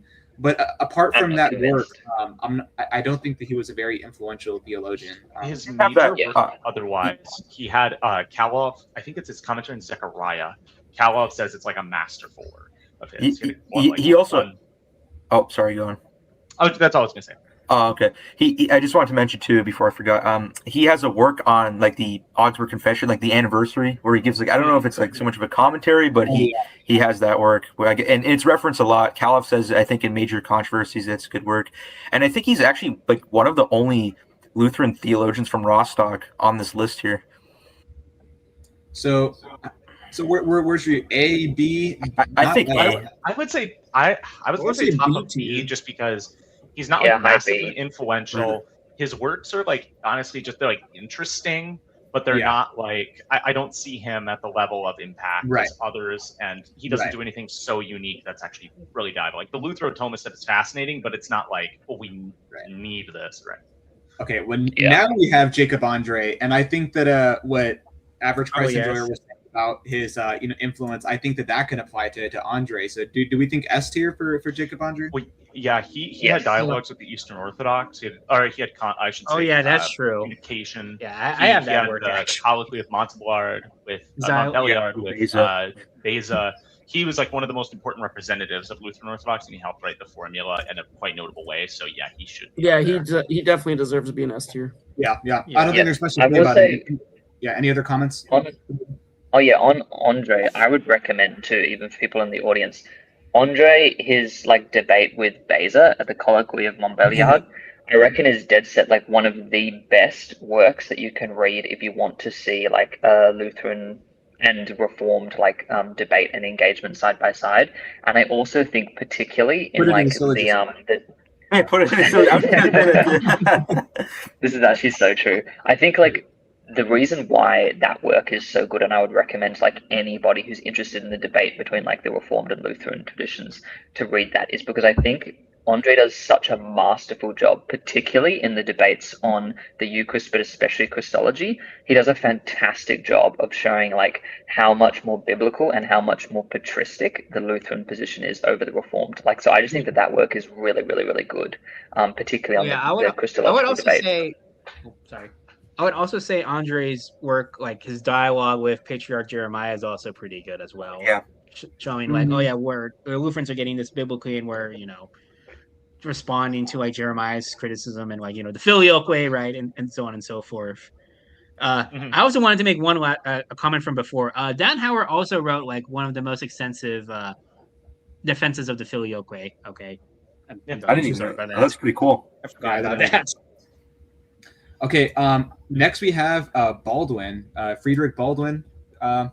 So any thoughts about Baldwin? I enjoyed his work on merit. That was really good. He has a great disputation on merit for those who are interested. Like, and I think that's one of the utility, the utility of some of these lesser known Lutheran theologians is that they may not have like a massively influential dogmatics, but oftentimes these lesser known Lutheran theologians will have like individual disputations that are just like very good on a particular question. So if you want to read about like how the Lutheran tradition handles the question of merit, like in comparison to like the medieval tradition and like other scholastic positions, Baldwin is great on that question. But I mean, what else is there really to say about him? His most notable work is going to be anything that he has on casuistry. He's like really for moral theology. So like I think that should put him at least in A tier because of He was like one of the most important figures on this Right. subject. I also think He also has very extensive like commentaries on the Bible. I'm not 100% sure if it's the whole Bible, but it's at least majority of, if not the entire New Testament. So he Right. was quite an extensive like exegetical and commentary theologian too. How do we feel about right here? I'd say above Jacob Martini just because of the casuistry, and maybe above Beckman just because the casuistry stuff is so he also had a commentary on one of the confessional documents. I'm forgetting which one. I can't remember. I think he had on the small child articles. I believe. Yeah. That's what it was. I think Yep. That's right. I think that might have been Beckman actually. I don't know. I forget. Regardless, I'm But, fine with where he is. In Okay, general, maybe yeah, above I Martini agree. because of his impact. Yeah. Do you think he's above Martini? I think Martini's would say defense of so. Lutheran Christology is That's, yeah. pretty- Well, the thing is, the Lutheran And his Christology is philosophical defended by impact. so many other people, whereas there's not as much in terms of casuistry. Like, he is the standard. Like, if you talk to somebody like Mays and others, they will say to you that, like, if there's a major work we truly need, it might have been translated recently, I'm not sure, but it's casuistry is like the gold standard. Funnily enough, I know like Calavausha did some stuff in casuistry. It was in this massive like collected Wittenberg. How about we move Beckman behind Baldwin and keep Martini above I can work with that. Baldwin? Yeah, we did one of the Preußes, I think, or someone wrote like extensively on Baldwin. Yeah. One of them Okay, did. just a few left here. Bugenhagen. How do we feel about Johannes Bugenhagen? He may be controversial. Good pastoral authority, though. Yeah. I think Bugenhagen has good writings on the Supper. I mean, obviously, is an influence on Luther. So Bugenhagen, great theologian. He's just so early. It's difficult to commentate on like his relationship to the Lutheran tradition. Obviously, he's going to be like, formative on the kind of the drafting of the Augsburg Confession. But yeah, I mean, what is there to say about Johannes Bugenhagen? How do we feel about him? He's okay.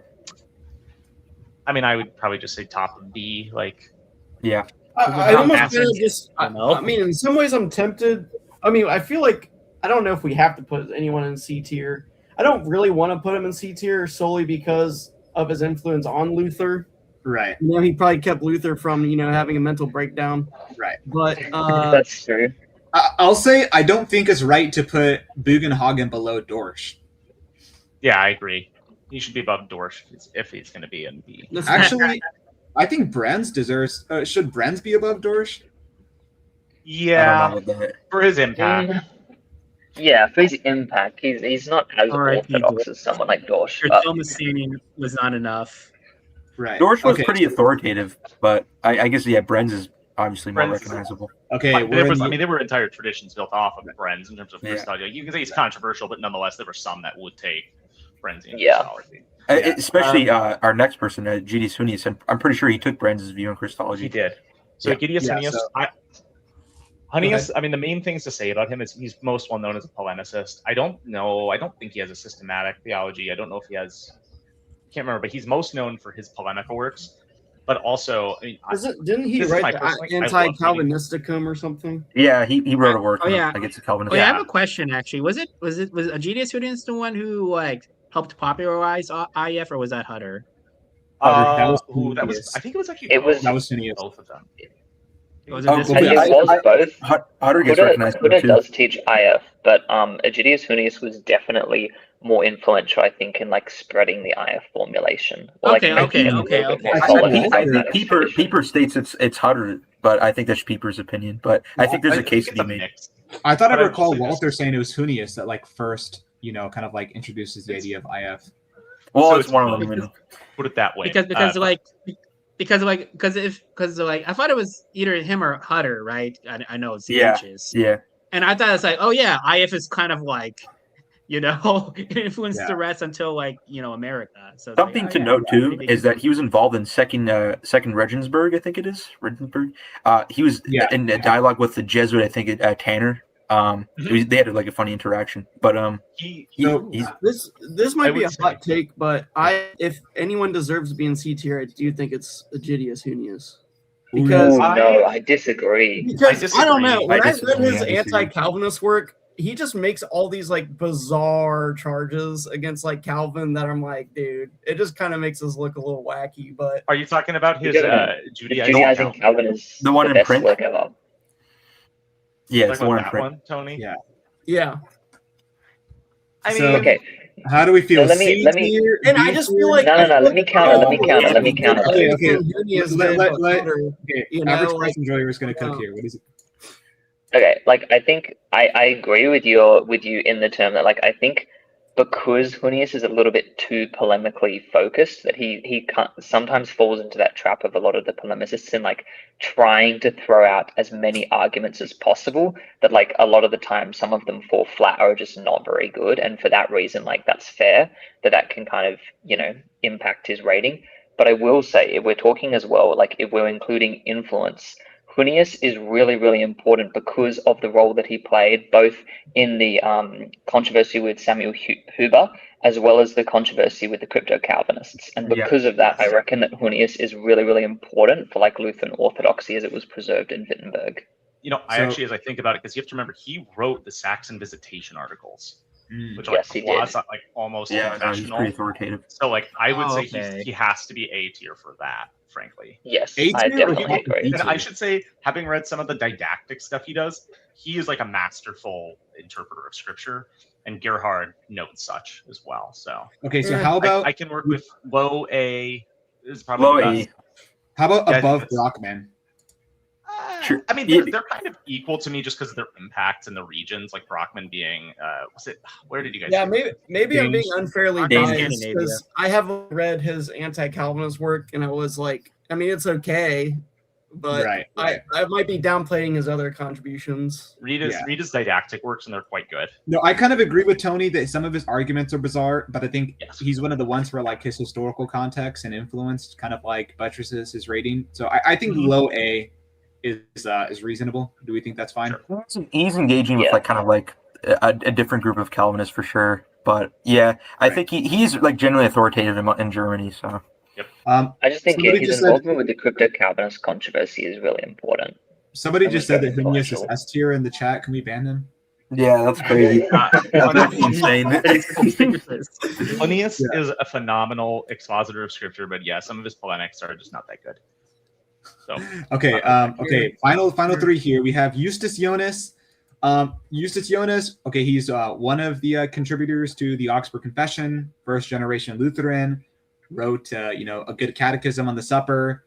But that he, besides his like historical context and relationship to the Augsburg Confession, he was at the Diet of Augsburg. He doesn't have very many influential, long-lasting theological works, as far as I'm aware. How do we feel about Eustace Jonas? if we got to put someone in C tier, just because like very little impact, nothing that's, I don't know. No, I'm fine with that. It's not meant to be an insult. It's just like if impact one of the things. There's a That's reason just- why there's no D tier because none of our theologians are bad. So true. Yeah, so like- true. Yeah, this That's is something I correct. said at the beginning of This this is stream true. that's so important to mention. This is all relative. Like with it, like this is all like worth reading. Everybody here is worth reading. It's just relative to each other. So like I'm fine with him being in C tier because I've never in my mind been like, oh man, I really got to read Eustace Jonas in something. Yeah, Right. I mean, I will say that like the utility for Eustace Jonas is like because there are like Calvinists who will argue that they can affirm the Augsburg Confession, and it's helpful to read Eustace Jonas in his discussions about the the sacrament of the altar because he's very clear about real presence. So that just adds more kind of authorial intent to Article 10 of the Augsburg Confession. But yeah, so like but besides his historical context and his proximity to the Augsburg Confession. He, as a theologian, I don't think really anybody's reading Eustace Jonas's works these days. Yeah. Okay, who is this? I Karpsov. gotta look back at the pictures. Oh, this is Karpsov. Yeah. Okay, Karpsov. so I think Karpsov is going to be unknown to the audience largely, but Yeah. if you read the 17th century sources, basically every theologian says that Karpsov is the authority on the symbolical books. So Karpsov has this long work called the Introduction to the Lutheran Symbols, and he is basically treated as like the kind of like authoritative textbook for understanding the Lutheran symbols. And he commentates on the history of the Lutheran confessions and the meaning of Lutheran confessions. And I think for that work alone, he deserves A tier. And I really enjoy what I've read from him in that work. But besides that, I don't know much about Karpsov and his influence. Anything else to add about him? One thing that's Yes. this is I'm sorry. Go on. Karpsov the first. There are like 4 of them. Yeah. I know Walther likes him quite a bit. Oh no. Yeah. He's just authoritative on his work on the Augsburg Confession. Maybe top of B tier then. I don't know. I think A tier, just because of like I see everybody quote his isagogy on the symbolical books. Yeah. That's true. I think it's easy That's for fair. us to overlook because like we are engaged in Lutheran retrieval, so like we only see him quoted. But I think like from the quotations that I've seen of him, he just seems to be like the authority on right understanding the Lutheran confessions. But He explains things pretty. When you do read the sections that have been translated, like the way he explains things are pretty palatable too. right. Yeah. How do we so feel- I'm happy with A. if you want Okay, to name. where an A, I'd say above Hunius maybe. yeah. Okay. I mean, actually, I'd go above Paul Gerhardt. So before Sebastian Schmidt. I don't know. So right there, here. yeah. I think that's So right. many Hunius haters. Finally, we have, and I will say this: one thing I wish we added, because we have Paul Gerhardt, we Philip Nicolai, we don't have freaking Bach on here, and it's like as a musician, Yeah, I was thinking about that's Bach true. too. Oh, yeah. I was as a thinking about musician, that. he would be S plus plus plus. He would be the top, but theologian, he does help preserve Lutheran orthodoxy. He puts our theology in like the most beautiful way like possible. So if I just wanted to say, if I were to have Bach somewhere, I would say like top of A, low S. But that's just as a I will theologian, say as a also, musician, Bach was a Yes. Calvin enjoyer. Yeah, it's so true. Yes. Yeah.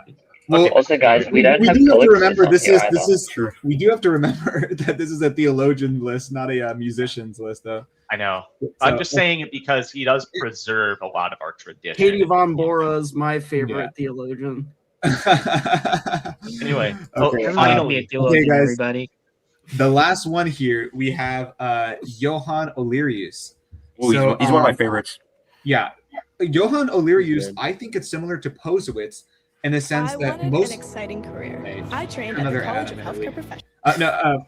So true. So I think Johann Olerius is similar to Posewitz in the sense that he's just unknown. Like people don't know about Johann Olerius, but I just think that like everything that I've read from him is just quality. He's just like a very acute scholastic theologian. He handles the controversies about like concurrence and providence and premotion very well. Yep. He has like a good synthesis of Lutheran theology. And I will say perhaps what makes him better than Posewitz is that he actually wrote a full dogmatics.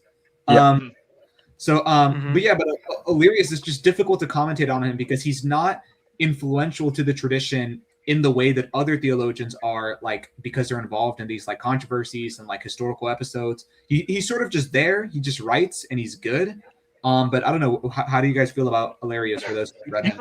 A few things to know about him is that he actually had a moral theology work. I love helping people, Oh, wait, but I wasn't sure what Yeah, stop He- talking. he had a moral theology work, and he's most known for going against like physical premotion. And he's actually really good on mortal venial sin distinction.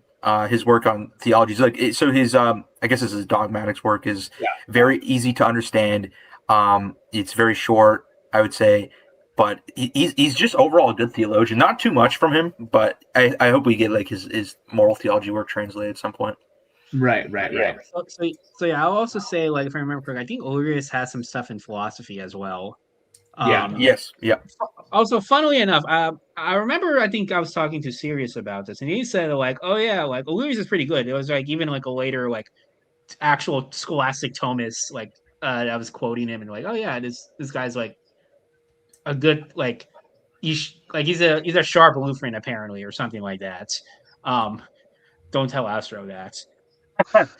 Well, I think the one that Astro's talked about is I think it's his son or someone like after him. Like this is Is it different Olerius? Yeah, there's quite a few Oleriuses, but this is Oh like man, oh no. the Okay. Olerius. This is Okay. So yeah. Hope I mentioned the right Olerius then. This is okay. so where do no, we? you probably did. So Probably. where in A does Olerius go? Again, like Posewitz, I think he's difficult to rate because like it's hard to like weigh influence versus just quality. So low on influence, but just a good theologian. So should he go kind of around Posewitz and Bayer or? I think yeah. Yeah, I really do enjoy his work, so I put him like a pretty high. How do we feel about behind Glacius? Just because Glacius was so influential with his hermeneutics, Yeah. but I think he kind of is like middle Yeah. of A. You can work with that. I agree. So, looking at this list, I have nothing I really disagree with. I think everything here is pretty reasonable. Yeah. And The again, only thing I would probably put Egidius higher, but that's just me. Okay, I think so Dorch is like gets a little bit at All right, least you like guys- high up here. You guys don't have to listen to my negativity about it. You can. yeah, we So, don't yeah. like it, Tony, you're kicked out. but I guess in conclusion, how do we feel at least about the S plus and S tier? Are we content with the order and the arrangement of those? Like, Solid. I think so. Yeah. okay, so that's at the good end of the enough. day, S plus tier, we have Luther, Gerhard, Chemnitz, Kalov, Husselman, and Meisner. And then for S tier, Melanchthon, Budaeus, Hallatz, Quenstead, Andrea, Danhauer, Scherzer, and Hutter. I think that's I think my only reservation is I think Budaeus deserves S tier. I love I Budaeus. If agree you with want to Samuel. put him at the bottom of S, Yeah. that's fine with me. If you want to I move reckon him we should. from top Yeah, to you know what? I think Budaeus, the reason why it's easy to not put him in S tier is just because I think the history of Orthodox Lutheranism is kind of defined by the Wittenberg school. So he kind of has like a variety. But I think if we look at the history objectively, Budaeus is just like he's a great theologian. But then again, he's so influential in like the Jena tradition and school of theology. And I mean, like, look at the tier list that we have, how high and how many theologians we have from that school, and like all of them have been impacted by Budaeus. It's true. Right. I'm fine with guess him in S then. Yeah. I guess I'm pretty content with this list.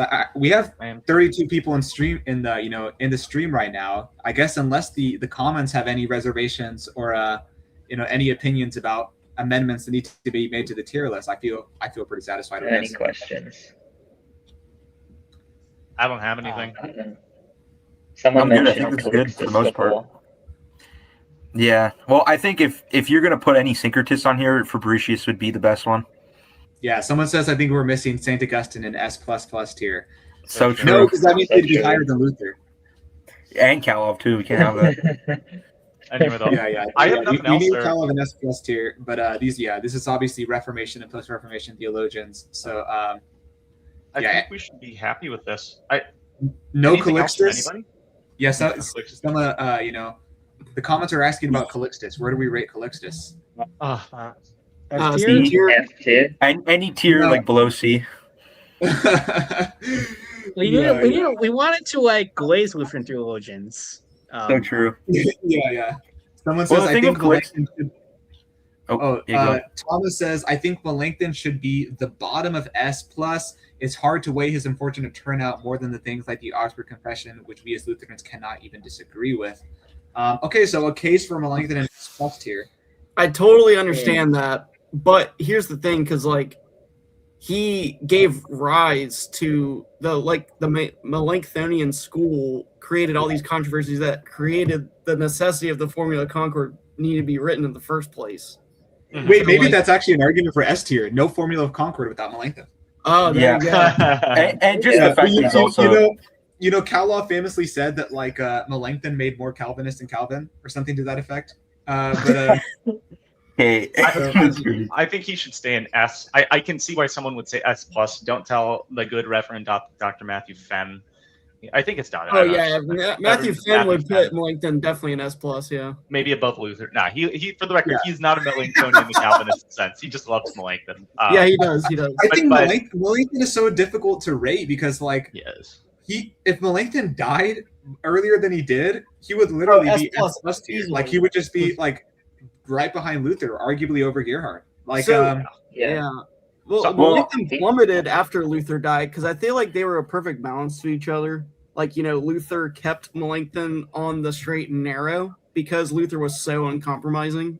But then Melanchthon added a lot of nuance and articulation to Luther that Luther needed in his own theology. But he lived too long and he became the villain. Yeah, I think with like Melanchthon is that there's like some charges against him that he's kind of like synergistic towards the end in his later lochies. You can debate that, right? But nevertheless, right, the whole point is that he was a intellectual giant, right? Yes. So I think that's why he And should he's stay. so ahead of his important. time. Yeah, I'm- he's so I am important. okay. And he's a good read. I love reading Melanchthon. The 1521 Loki Yeah. is such a good book. It is. I think his Romans commentary is underrated. I think Oh, Melanchthon's it's great. So true, so so true. good. It's really It's good. phenomenal. Yeah. So other than that, I think the list looks good. Then I don't think there's anything else we should change. Yeah. Any final questions from chat? They were asking for more tier lists, things like having done Church Fathers version, Okay, and then Church another Fathers. Fathers. Church Fathers. Church Evil Fathers one are would We be need we need like 3 hours to do that. Yeah, we need more than 3. Yeah. And then for this one, follow up Yeah. with rank and Church Fathers figured out how they factor into Lutheran dogmatic tradition. That's a really challenging one too, though, because it's like, okay, I'd have to do way more reading. Well, into it, that's an honestly. interesting idea, though. You could It's a like, good idea. yeah, because Yeah. we can list church fathers, like, who are the most influential to like Lutheran, theses. Like obviously, for That's instance, true. like Jerome is going to be influential on our view on the canon and our view of the presbyterate. You have Cyril of Alexandria, who is influential on our Christology. And You have John Damascus. Augustine, who is our Anthropology, too. and our anthropology and our soteriology. So yeah, like you can quote different fathers for different Lutheran theses about the Articles of Faith. So that would be interesting. And well, part of what makes it challenging though is because it's like you'll have a bunch of fathers where everyone agrees with them on what they have to say, and so there's like, we don't really cite them way too much on something. So like for instance, Yeah. I know they cite them, but like Athanasius, it's not like there's one specific thing in Athanasius that like our fathers are constantly citing, because who disagrees with Athanasius on Christology? You know what I mean? Like for a lot of the things, Yeah. you're not going to see citations, so it's really difficult, I think, to do that kind of thing in principle. Not because I think the fathers don't have an impact, because it's really hard to trace things where it's like, everyone just agrees with this guy. He's so unanimously beloved that Midi- they might not like cite him in polemical words. Yeah. So obvious. Chad is asking if we can do an Thomas tier list. Oh my This god. is so true. Well, one tier list in terms of we can do one tier list in terms of how well they know philosophy, and then another in terms of how well they actually know scripture. That's that's going to be clipped right there. People are going to be so mad at me, but I just got to be honest. When I look at a lot of their, not all of them, but I look at a lot of them exegete scripture, I'm like, man, I'm not impressed with this. That's I just think This is true. a cool idea would be medievals, if you do medievals. medieval's pretty cool. John Q. Taxpayer is asking, can you explain Melanchthon changing the Augsburg Confession, the history behind it? Was he threatened by the Catholic state? There's probably a 300-page book out there on this. Right, Yeah. right. No, I mean, long story short, if you're not kind of caught up with the controversy, Melanchthon had irenic tendencies. So Melanchthon wanted to see union between the, kind of Protestant fronts. And Article 10 of the Augsburg Confession was, originally interpreted to be kind of a barrier for communion between the Lutherans and the Reformed. So in 1541, he altered the Augsburg Confession, by his own authority, not kind of like in concert with the Lutheran theologians. And he basically changed the wording of Article 10 of the Augsburg Confession. And then he also removed the clause about alternative views being banned. And this allowed, many Reformed theologians to sign the Augsburg Confession. And this was seen as kind of a betrayal of Lutheran orthodoxy. And, and after Luther's death, he was much more, willing to partner with and defend kind of the orthodoxy of Reformed theologians. So, Melanchthon has a complicated history in the Lutheran tradition. There's debates about to what extent he was kind of a syncretist and, to what extent he was actually Orthodox towards the end of his life. But very, very, hotly debated issue, Melanchthon's legacy after the death of Luther. I would also say it's on a similar topic. I talked about this earlier, but his work, like the Lutherans, are not as influenced by him in terms of the way that they look at philosophy as well, in my opinion. Because he has a system that is really compatible with like Ramism, and at least the early Lutherans are very negative towards it, and those who do adapt some Ramist tendencies are nonetheless not like full-on Ramists. And so I know it's not a theological thing, but you can look at something like a philosophical method. And the Lutherans obviously like working explicitly through metaphysics is not something Melanchthon would have been as happy about, in my opinion. So Yeah. Well, I think that's all I have to say. all I have. Yeah. I know Coteus has a really good work on the history of the Augsburg Confession where he talks about the very art of controversy. But we don't have that translated yet, though. I think we should, though. That would be probably really good. So Yeah. anyway, I think it's time to end the stream. I think we've gone through everything. Yeah. thanks to everybody for coming. Everybody here has some good stuff to say. And watch. Repeat the name of your channel, Saul and Average Christ Enjoyer. Lutheran Orthodoxy. Yeah. Go Although check us out them on Substack because we barely post on YouTube. Yeah. But we should. In We the will future, start we'll in the make some future. videos. We are making something maybe on conversion, hopefully. Cool. So yeah, watch their stuff. Check out the translations Williams Pupil has done. Dialogue with us. Thanks for watching this. We had a lot of fun. So Thank you for having us. adios, everyone. Thank God you. bless you all. God Thank bless. you. Yes.